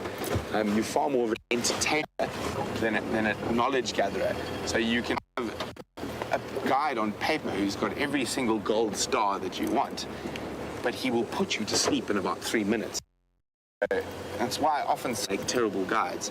And the problem with a lot of the paper chasing is basically you'll have a guide who will tell you something you're sitting back and want to know it or not. Basically, it's a textbook guide. And they often forget to talk about what's in front of them. And so if the animal's doing something, rubbing its preorbital gland, and if they've started in a monologue about gestation periods and weights and how much grass the wildebeest can eat, they're not going to stop. So it's a very fine balance. And also, obviously, reading the people who you're on safari with, or your audience in this case, and what questions are coming through and how to answer them, and whether to go into that deep detail about how many cells per point millimeter a blade of grass has, or to talk about eat the grass.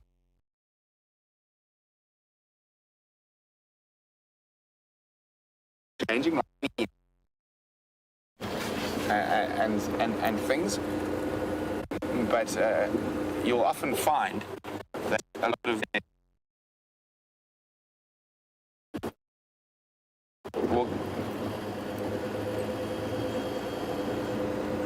sorry guys, seems like we got a gremlin. Let me get up to the top of the hill.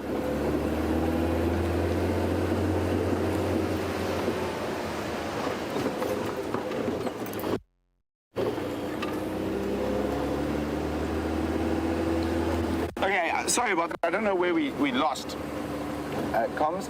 So a lot of the top lodges in the country will take on a student guide or a junior guide who's possibly done a year at one of these training institutions outside.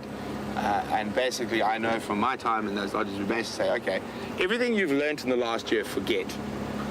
And we're not talking about the book knowledge. In my opinion, if you want to be out in the bush, that is your job. No one should actually sit on you to try to teach you that stuff. If you want to learn more about the animals, you should take it upon yourself to go study in your free time.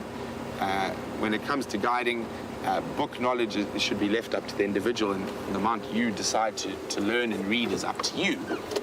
And look, we have some little velociraptors. They are such strange looking birds. They do have a very dinosaur-like look and movement. There you go. Helmeted guinea fowl, they're also looking a little bit bedraggled and wet.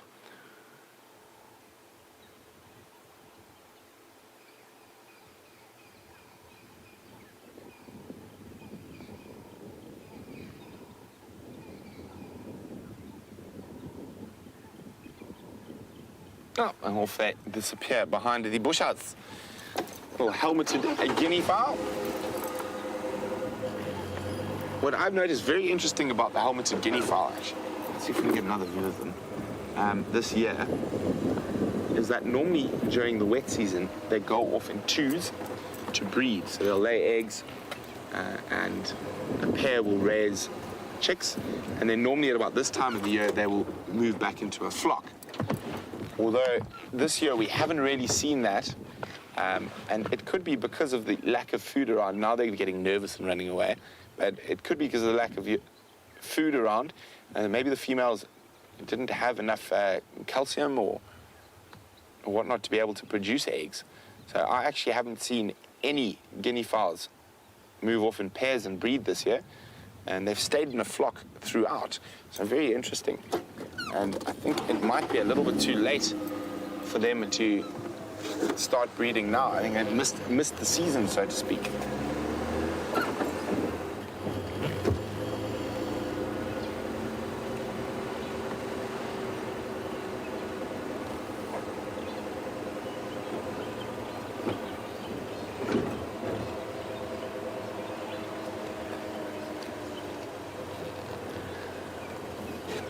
So back on birds as we leave those guinea fowl. Iggy in Canada would like to know if there are any bird species that only migrate to us during the winter.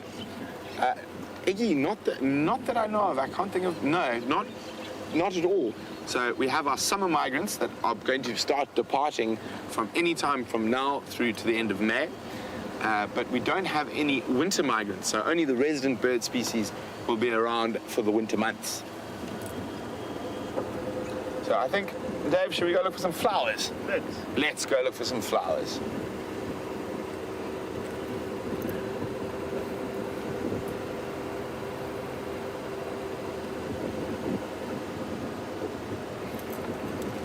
So Safari Dean is wondering, are Franklins the one that sound like a squeaky bed or a rusty bed?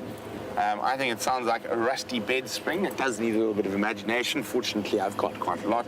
But it is a particular Franklin species called a Koki Franklin. Here we go.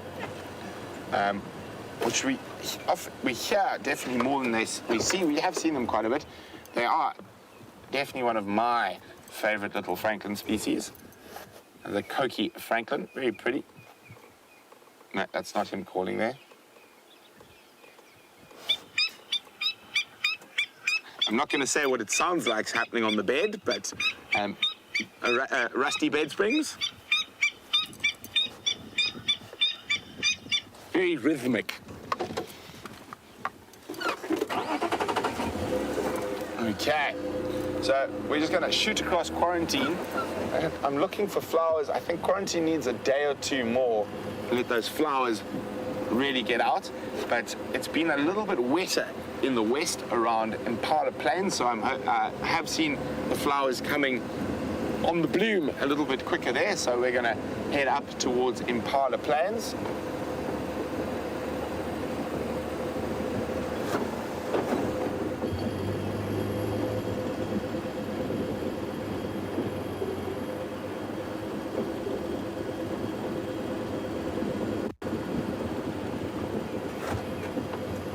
Morning mass in the City of Angels, Los Angeles. Actually one of my favorite US cities that I've visited. And Matt would like to know, now that we're coming into sort of fall or autumn, is the breeding season for the birds over? It is, Matt. It's pretty much done. Most of the birds have bred. Quite a few birds didn't breed this year, I've noticed. In particular, we're just chatting about the guinea fowls. And the Franklin bred quite early, so they're all fine. But we haven't seen many weavers breeding this year. I think they've probably just found elsewhere to breed where there's a bit more, where there's been a bit more rain. So probably to the west and south of us. But I would say yes, the breeding season for the treaties is over. Let's see if Dave, did you see it? It's popping around. Just there we go. Beautiful little bird. A blue waxbill. Now, if you have an old African bird book, you'll notice there's quite a lot of different names that are used. So a couple of years ago, it was decided that they were going to revert back to the original name the bird was first called by. And the reason for this is that a lot of birds were called one thing in southern Africa and something else in East Africa and then again something else in West Africa. So they decided to revert to the first name it was ever described as. And of course there's always competition between the southern African safari people and the East African, and the same with the ornithologists. Whose name was better, etc. So they agreed this was the most fair way to do it, and this is how we're going to do it, and we're going to name everything on the first name it was ever described by. Now, East Africa agreed, and Southern Africa agreed, and they all agreed to everything till it came to the little waxbills. And I'm just going to try see if I can find them here for you quickly. So, as I said, everyone agreed till it got to the waxbills, and then East Africa and Southern Africa had a little ornithological bun fight over what to call something. And here we go. It is still an ongoing fight, which I think us Southern Africans, being far more sensible than the East Africans, just decided, well, let them have their cake. Shame. They're not as good as us in most things, so I'll just let them have it. And there we go. It is the blue wax bull. So for some reason in East Africa, they call them cordon bleus. So you can see here, blue wax bull, inverted commas, southern cordon bleu. Why it is called a cordon bleu, I have absolutely no idea. But there we go, the cordon bleu. Yes, and of course, cordon bleu is very delicious to eat. But if you had to eat a wax bull, you would be very hungry for quite a long time, since I think there's probably less than 5 grams of meat on the poor little beastie. But that is the one thing that the ornithologists from Southern and East Africa couldn't agree on. So everything changed except the wax bulls, where in South Africa we call them wax bulls, and in East Africa they still refer to them as cordon bleus.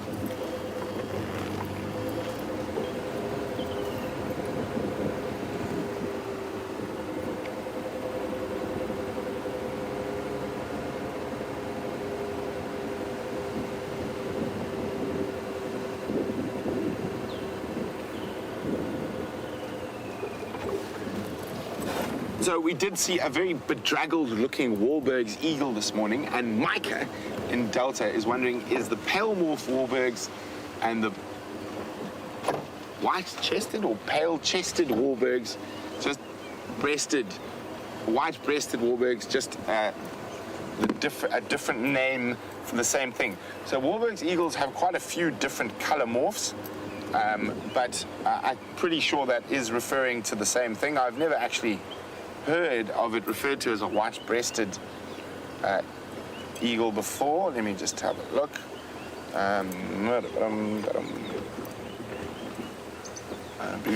There we go. So I've never heard of that. I just know about, there we go, that's the pale morph. So I'm presuming that probably is the one that might be referred to as a white-breasted. Oops, sorry. There's a pale morph Wahlberg's. There we go. So you get a pale, a dark, and an intermediate. And there's a very, very rare form of Wahlberg's that is sort of a cross between the both. But that is very, very unusual. And there's dark morph. Then you're going to see the dark form, pale form, flight. Now, when you see a Wahlberg's eagle flying, it's one of the easiest to identify just because of its size. And it's got this very straight and very square tail. So it almost looks like a little cross in the air. Okay, so I'm pretty sure that's a different name for the same thing, Micah.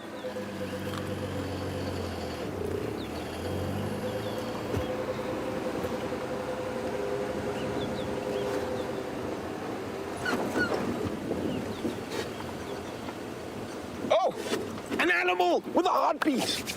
Don't run away, please, Mr. Impala. No, come back. Oh, you terrible thing. Dave definitely didn't shower because everything seems to move away from us this morning. And I know I showered, so we'll just blame the camera department. There we are, guilty. There we go, male impala, all off on his own. And you can see the little shivering, and you can see how it's got that slightly darker, ruddy look. So it's raised its hackles, so to speak. And when an impala does that, it's a bit chilly. And what it does is it catches the air between its body and the hair follicles, and it forms an insulative blanket to keep them warm. Yes, talking about you. And it's amazing, the impala were looking quite skinny a week or two ago. It's incredible how quickly they picked up condition again as soon as there was a bit of rain. And that is one of the joys of being a very adaptive feeder, being able to feed off both grass and trees. So he's not playing nicely, not giving us a good view. Hopefully, I am hoping as we move towards the aptly named Impala Plains, there will be a plethora of animals in front of us.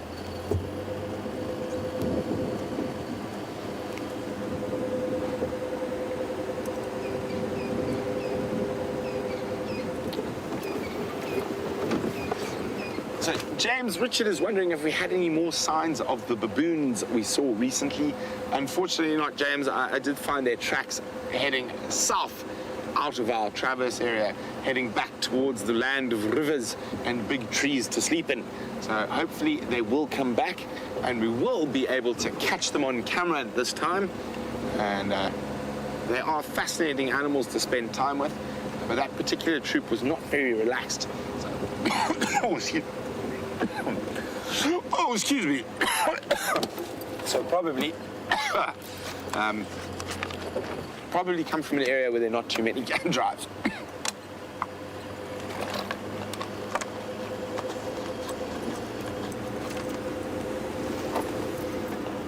Aha! Much better. So we're going to meander, have a look at some flowers, and then let's let you decide. So we should go check the Impala Plains area. We should check the hyena den first. I'm at the road junction here. Should we go to the hyena den and then flowers, or flowers then hyena den? And while you guys decide, I'm going to go find something. Oh, there we go. Oh, I forgot I'm attached to things.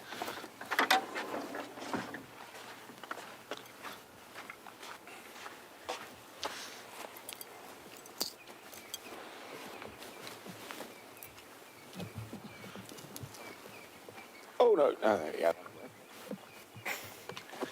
So,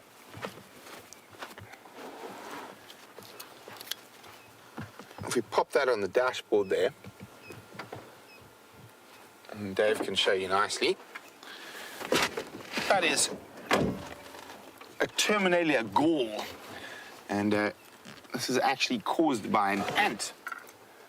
And oh wait, there we go. We can see all the little holes in that there, so the ants get very clever. And if we have a look back at the tree there, please, Dave, you can see there's quite a few of them on there. So what happens is the ants will bite and actually bite the tree, causing it to release a growth hormone called globulin, which is a really aptly named because it causes the tree to pump a lot of nutrients into that specific area. And then these Terminalia gall ants, as they're called, will lay their eggs, and it gives them a really nice, safe place for their babies to develop and come out. So there's also wasp species that do it, and one of their favorite trees to do it too is the silver cluster leaf or Terminalia. So it seems like hyena den is the call. I personally would have gone for flowers.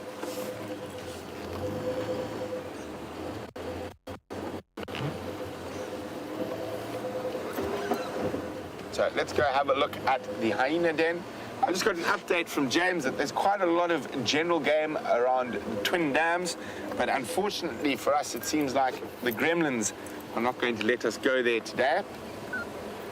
We did pass through that area earlier, but unfortunately we had zero signal there.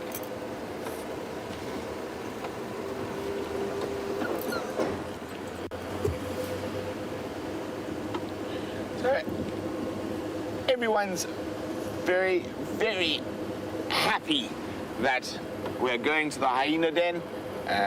Me too. Well, we better not get ahead of ourselves. We get all excited and there's not a hyena in sight. It is possible, especially in this nice cool weather. They might be out foraging still this late in the morning, but fingers crossed.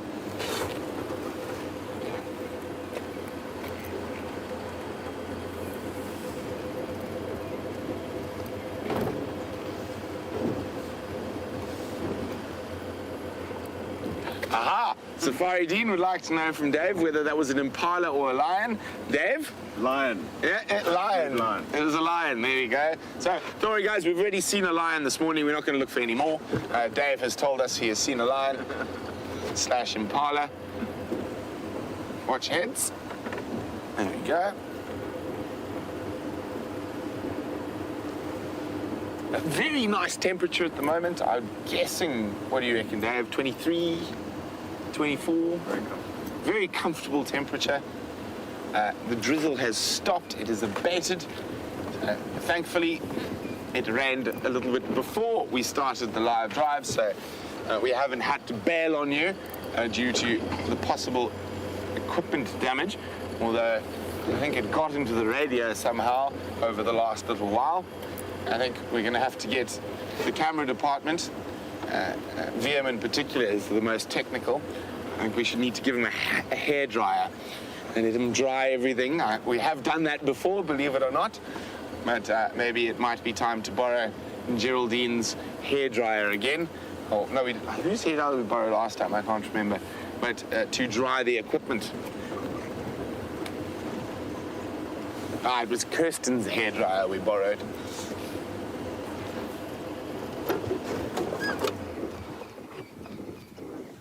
Oh, don't, oh, you bloody silly little thing.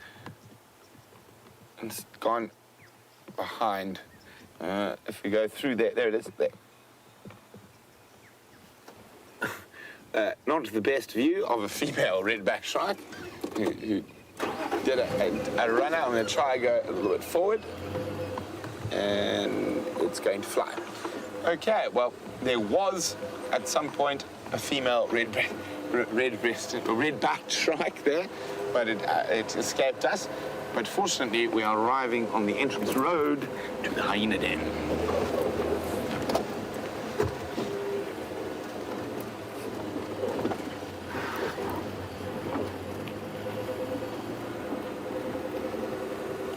Okay, so fingers crossed that they're not all out and about. And can you see any hyenas, Dave? I can't. I've got a sneaking suspicion that they're away.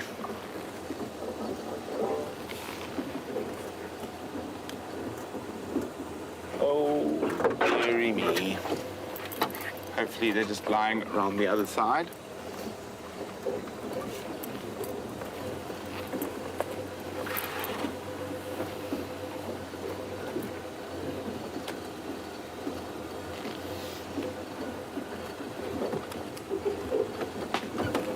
It seems like they're having a morning off. Unfortunately for us. So, flowers it is.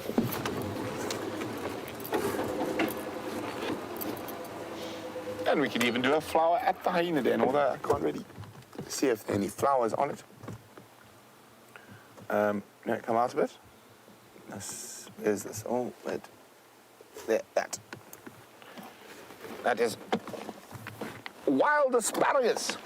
I would get out and eat some asparagus, but definitely not that particular asparagus, because as you can see how it's bent over like that, if we come out to see, wait, let me just get my finger in there, see how it's bent like that?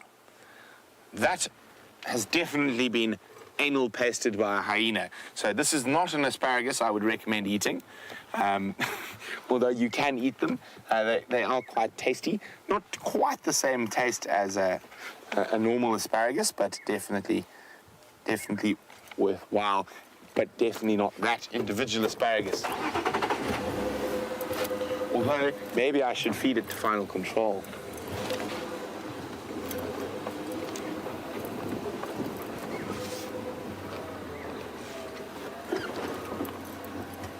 Oh, are we gonna make it? We're gonna make it. So, unfortunately, the only thing at the hyena den was a wild asparagus that had been anal pested. We will not be eating that. I will try find something for us to eat. I'm a bit peckish. I don't know about you, Dave. Oh, yeah. Let's go find some bush food and some flowers. So.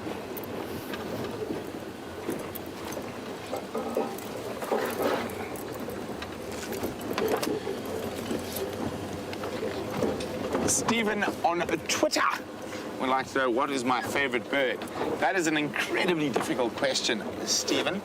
Final Control think they're very funny, and they say I should say Jamie. But I know, Stephen, you're not referring to females of the human species. I mean, birds of the human. Oh, I'm being confused now. You're not referring to birds of the human variety, but birds of the feathered variety. I think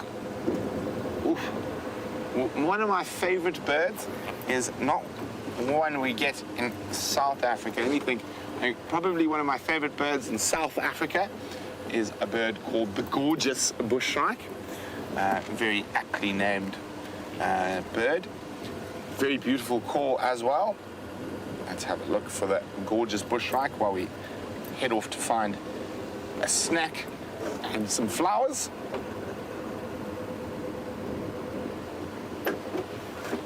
There we go. That is the gorgeous bushshrike. Very beautiful bird. And it's also got a lovely call.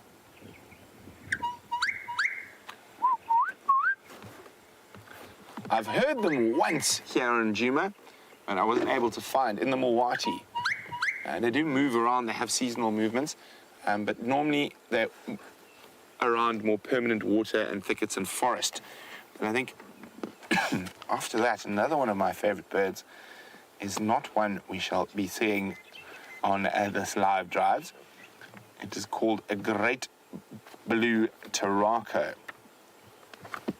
There's the turacos now. Oh, I've lost them. Let me just do it the old-fashioned way. I wasn't in the right place. I just went past. So I'm very fond of a lot of the turacos. Here we go. I think the great blue turaco is massive. It's not far off the size of a sort of almost, but not quite the size of a grand hornbill.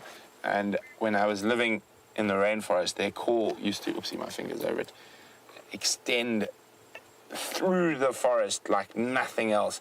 And they used to move around quite a bit, so sometimes we didn't hear them at all. And I do have a sound recording for you guys of the great blue turaco.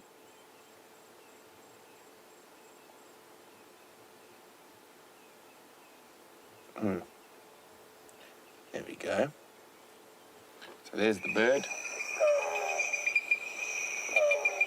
And it can be heard through the forest for many, many, many, many kilometers. And that's unusual because that rainforest sucks up the sound, but they sit right on the top of those trees.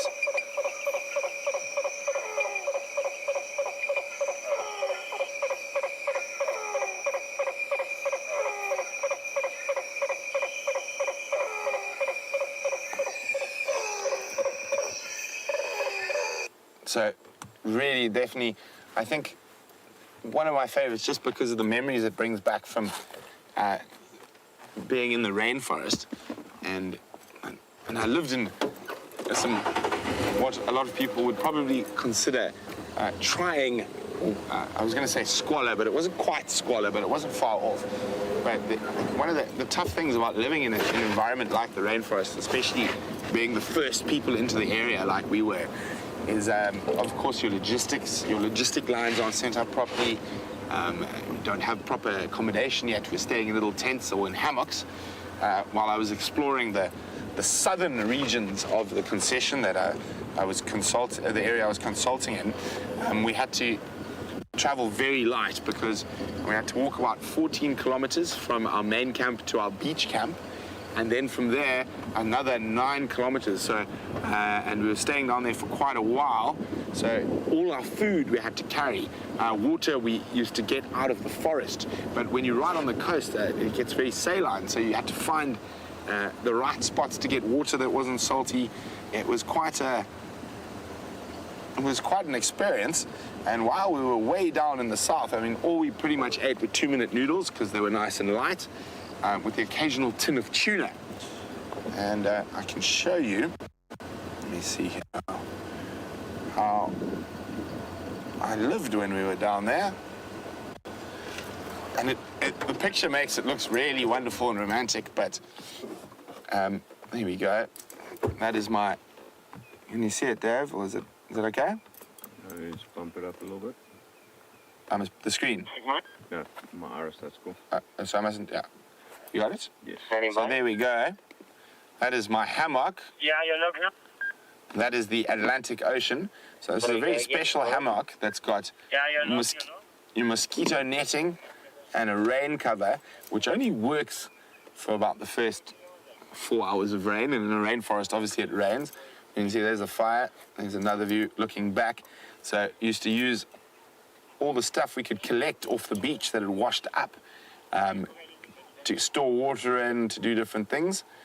But yeah, so I lived in that little hammock for about 2 weeks in that spot. And my fishing rod's there to try keep us with a bit of food.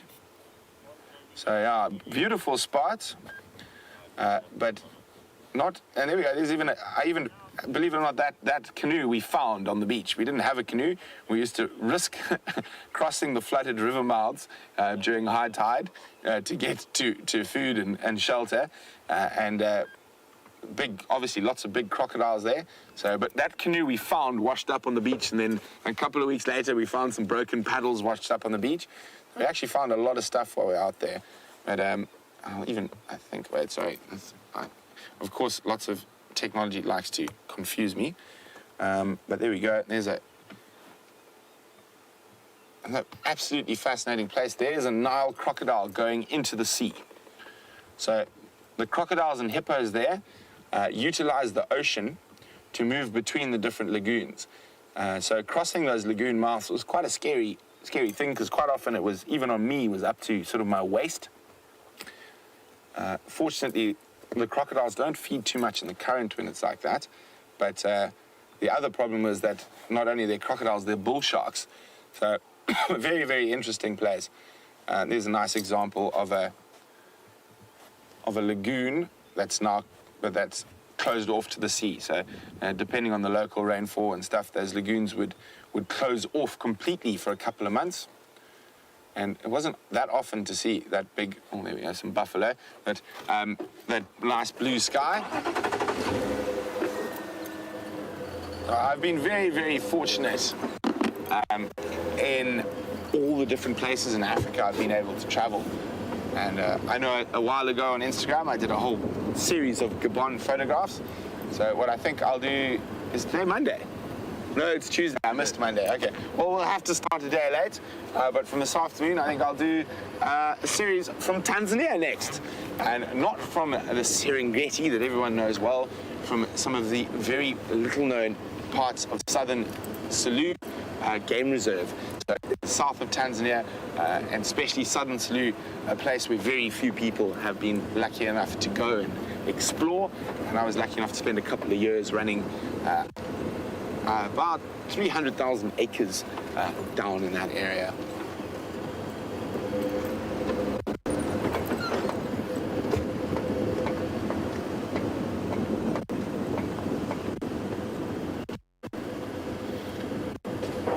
So let's go find some flowers and a snack. See, unfortunately, I know exactly where there's something nice to eat, but I don't like licorice. But I think Dave likes licorice, so we'll go find him some aniseed.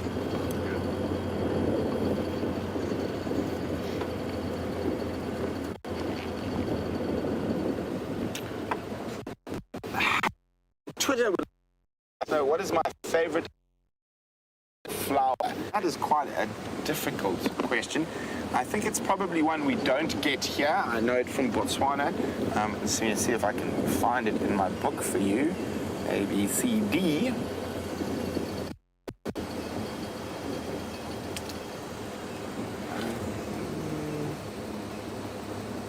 Oh no, I don't know if it's in this book, but it's called a devil's claw. I thought it was in this book. Or maybe, possibly, a fire. I'm actually really hoping there's a strong possibility after all this rain we might see one here.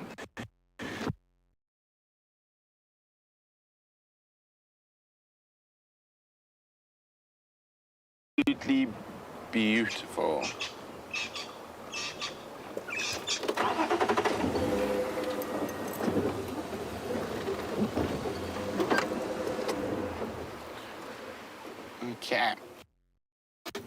So, answering a question about my favorite medicinal wildflower from Halal, and I think it's a fireball lily, and I'm really hoping,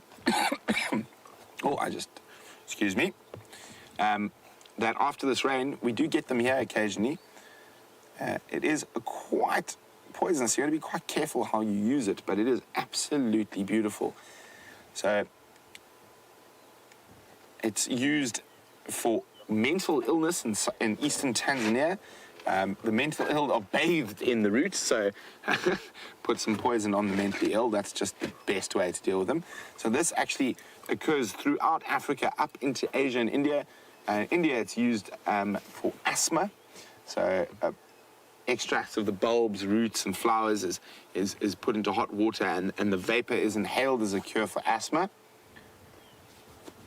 And in Tanzania, another interesting one is it takes some poison and it'll fix sterility in women.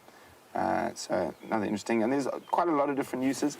One of the more interesting one is in cattle. It's used as a veterinary thing. So the slimy juice of the bulb is applied to the groin and vagina of a cow to induce labor, so to make sure if the cow's having a difficult birth, it is said to help that labor coming through a bit quicker. And also powdered versions of the crushed bulb is added to cow's drinking water to increase milk yield. So very interesting, but of course with one of those plants that are quite noxious, you've got to be quite careful with the amounts you use. So in small doses, it can be quite useful or helpful, but in large doses, it will probably make you highly, highly ill. So there you go. Well, I can't find a snack for myself, but I shall feed the camera department. And where was it going? Right there. Let's feed the camera department so they don't get too upset. Oh, I keep forgetting I'm attached to things. And I try to disappear. There we go. So Dave likes licorice, so licorice, we will find him.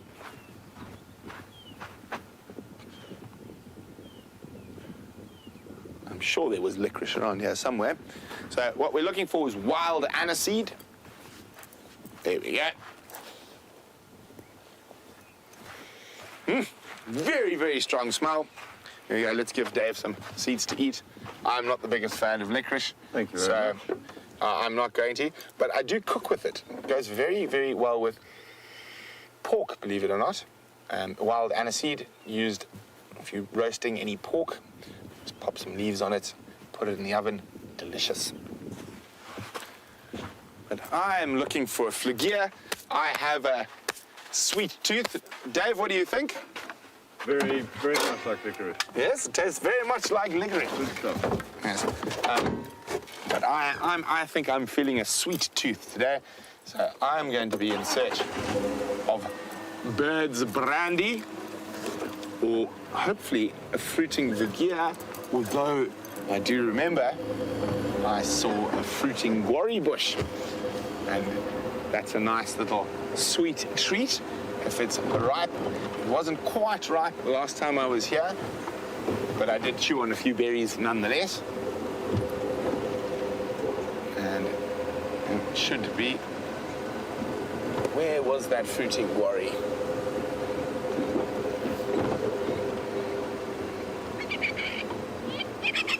Oh, quack, quack, quack, quack, quack, quack. Crowned plovers, you're getting in the way of me getting the food. Off you go.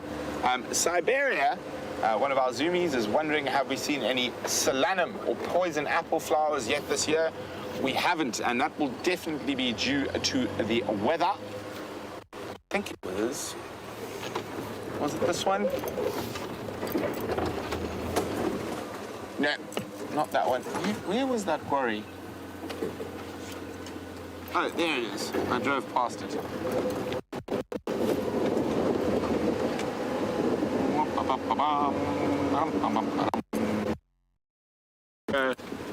unfortunately, generally the birds and other creatures get to these before me, but not this time.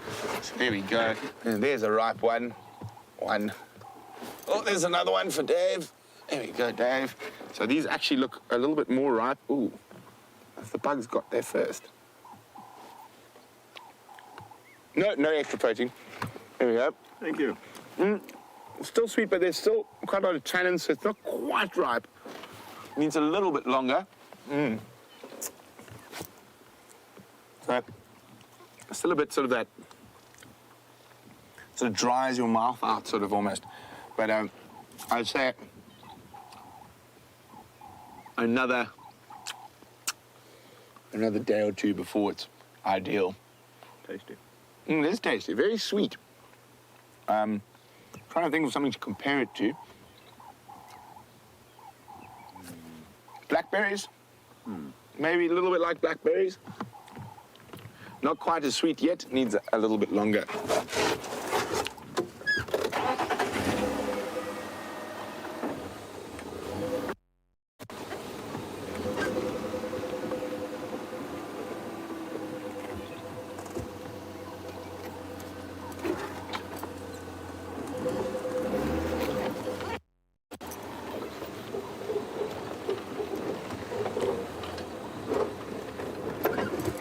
So, very good morning to Maggie in Western Australia.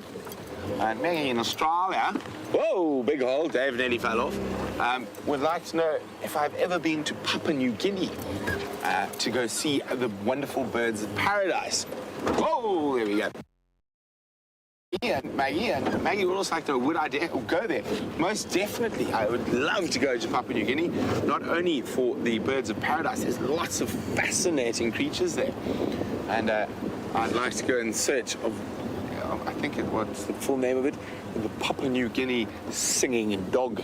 So there's a wild dog species that is more than likely completely extinct in the wild, and it's only kept in captivity in the US. I think it's got the most of them, called the Papua New Guinea singing dog. And like quite a lot of the certain, well, it's not a lot, but certain dog species, they don't bark, they howl, but they sing to each other. Apparently there's quite a sound. I watched a documentary when people went searching for the Papua New Guinea singing dog. I would love to go to Papua New Guinea, Maggie. It would be absolutely wonderful. That's the one problem. There's so many places to go.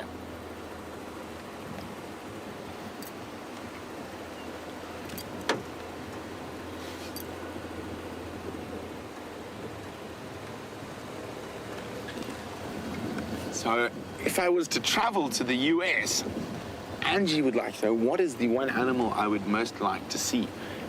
So, Angie, I've been to the US a couple of times, and unfortunately, they've always been very much cities. So, I've seen a few things,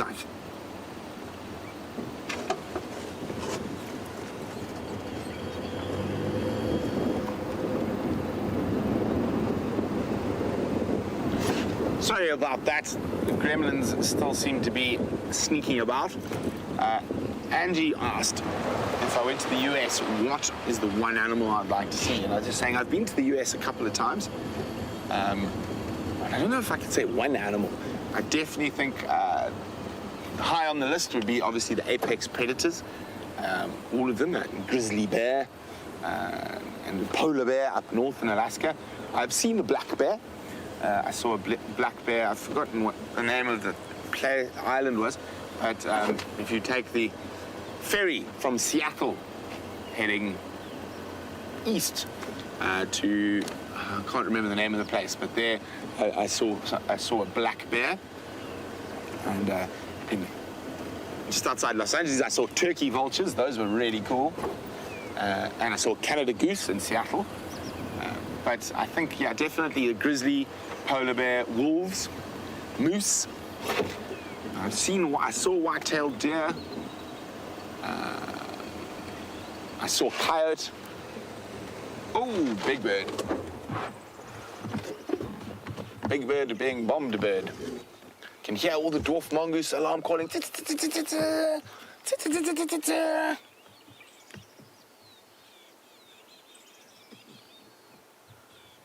Very, very distinct. Are we on maximum zoom there? Are we full zoom, Dave? Yeah, that's it. That's it. So, okay, you can see it. The feathers do not go all the way down the legs, which gives us a clue that it is not a true or Aquila eagle like a Wahlberg's or a tawny. But one of the most distinctive features is that, oh, now he's turned his head, that really, really beautiful golden yellow eye. And being harassed by the resident fork-tailed drongos, it has a brown snake eagle.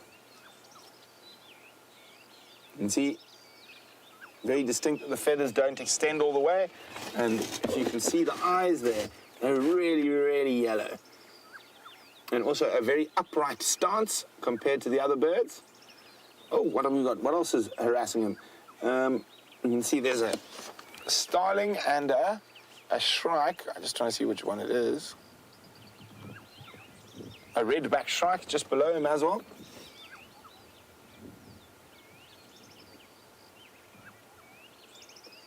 And then here, those... Is that a red-backed shrike? Looks a bit big. Sorry, guys, I'm just trying to figure out what the bird is directly below, if you can see there. Initially, I thought it was a red-backed shrike. Now, I think it might be something else. What do you think, Dave?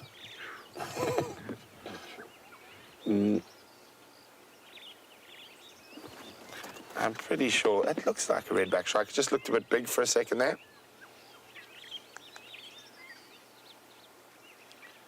The only other... Of course, we get quite a few shrike species here. But at this time of the year, lesser grey is one... red-backed. Who, 18. Yeah, I'm pretty sure it is a red-backed.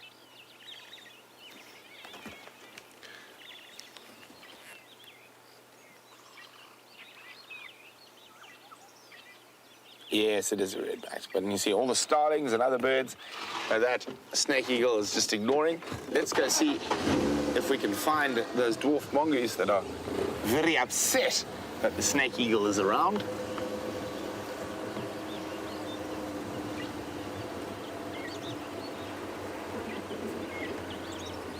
We're probably just going to see the little heads popping out of somewhere safe. They are alarm calling. I'm going to switch off now. They're alarm calling all around us here. Probably not going to have the best visual because of that eagle, but just in that little thicket there is where they are. I can't even see them.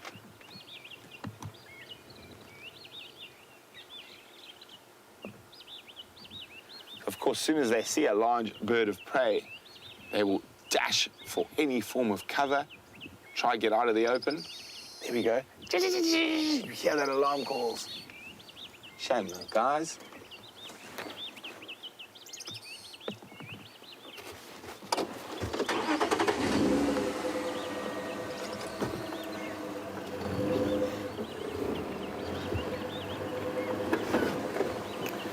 So I hope the community on YouTube would like to know, why do the smaller birds always harass the larger birds of prey? It's to try and get them to get away from where they are. They don't like any form of predator around them too much, so that's why they harass them. And flowers I promised, and flowers I shall deliver. So, let's start with the brightly coloured. Where is it? That pinky red there. Here we go. That is an indigofera, an indigo dye bush. So the roots of that are used by traditionally to create a purple dye and used in basketry. If you've ever seen any traditional Zulu and also in Swazi baskets, the colour in there is traditionally made from that specific plant, the indigofera. And if we come out from the indigofera, the yellow flower next there, Dave.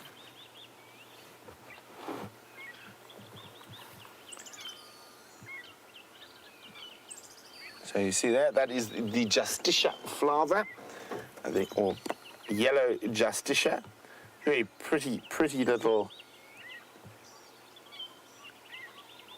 flower. And one of the communities that borders the Sabi Sands is actually named after the Justicia flower, but more named after the Felt Justicia. And then we have one more flower, Dave. Yes, did you not see it? Tusk. So if we go from the yellow flower, we'll just go into the yellow, and then come this way. Let me just have a look where you're looking. There we go. Go in there, right there.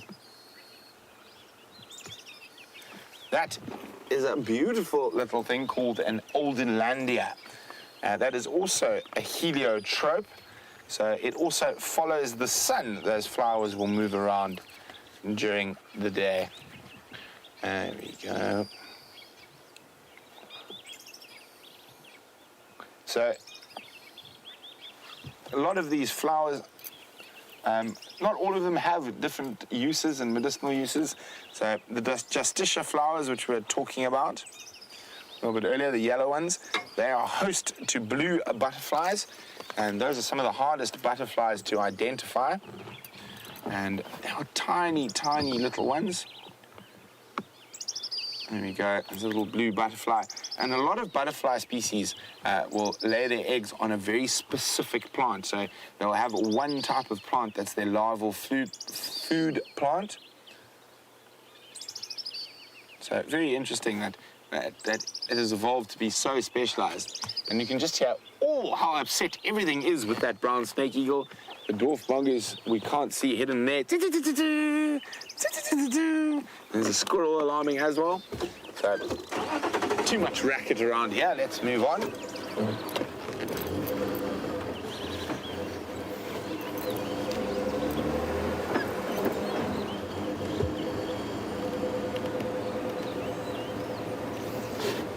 We'll keep our eye out for some more flowers. I'm very excited that they're going to be quite a lot.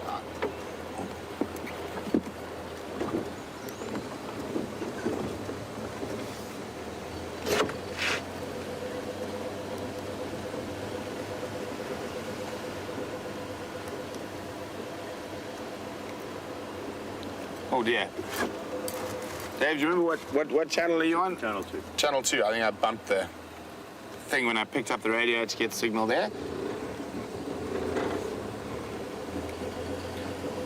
And we hear final control again. Sorry, that was my fault. As I moved the radio, I think I just changed the channel dial.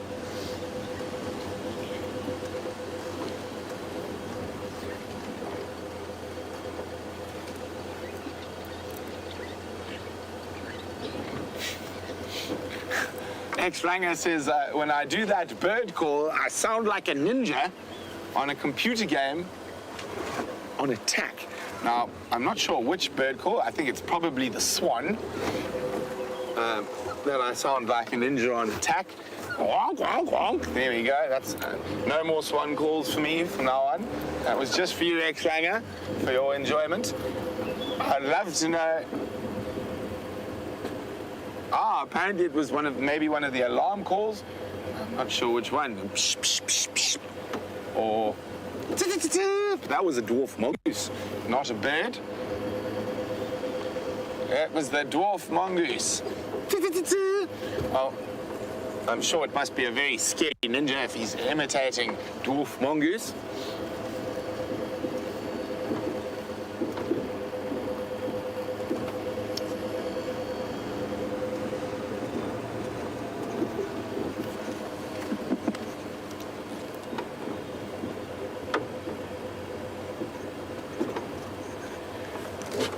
Hello to Corin and Christy in the US. They said, very happy I mentioned the grizzly bear, but what about the mountain lion?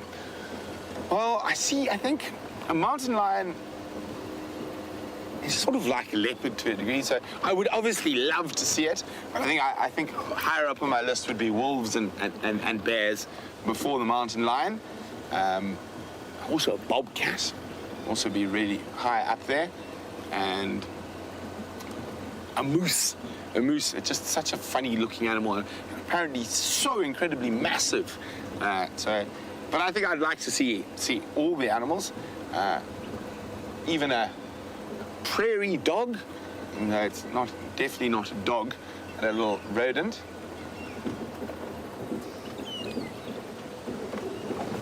And as I mentioned earlier, I saw coyote when I was outside of Los Angeles. Same place I saw the turkey vulture. Oh, one of my definitely. There we go.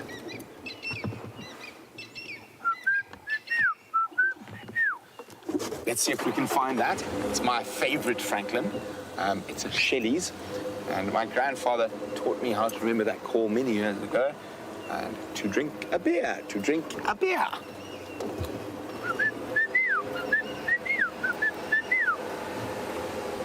So one of the harder Franklin species to see. It sounded like there was one right around here.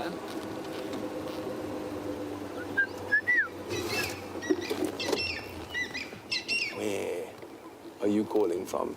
There, I've spotted you. So they don't call as out in the open as others. There we go. You see them, Dave? On top of the termite mound. Have I got you in the right gap? Do I need to go forward? No, there it is. Beautiful, beautiful colouring on the bird.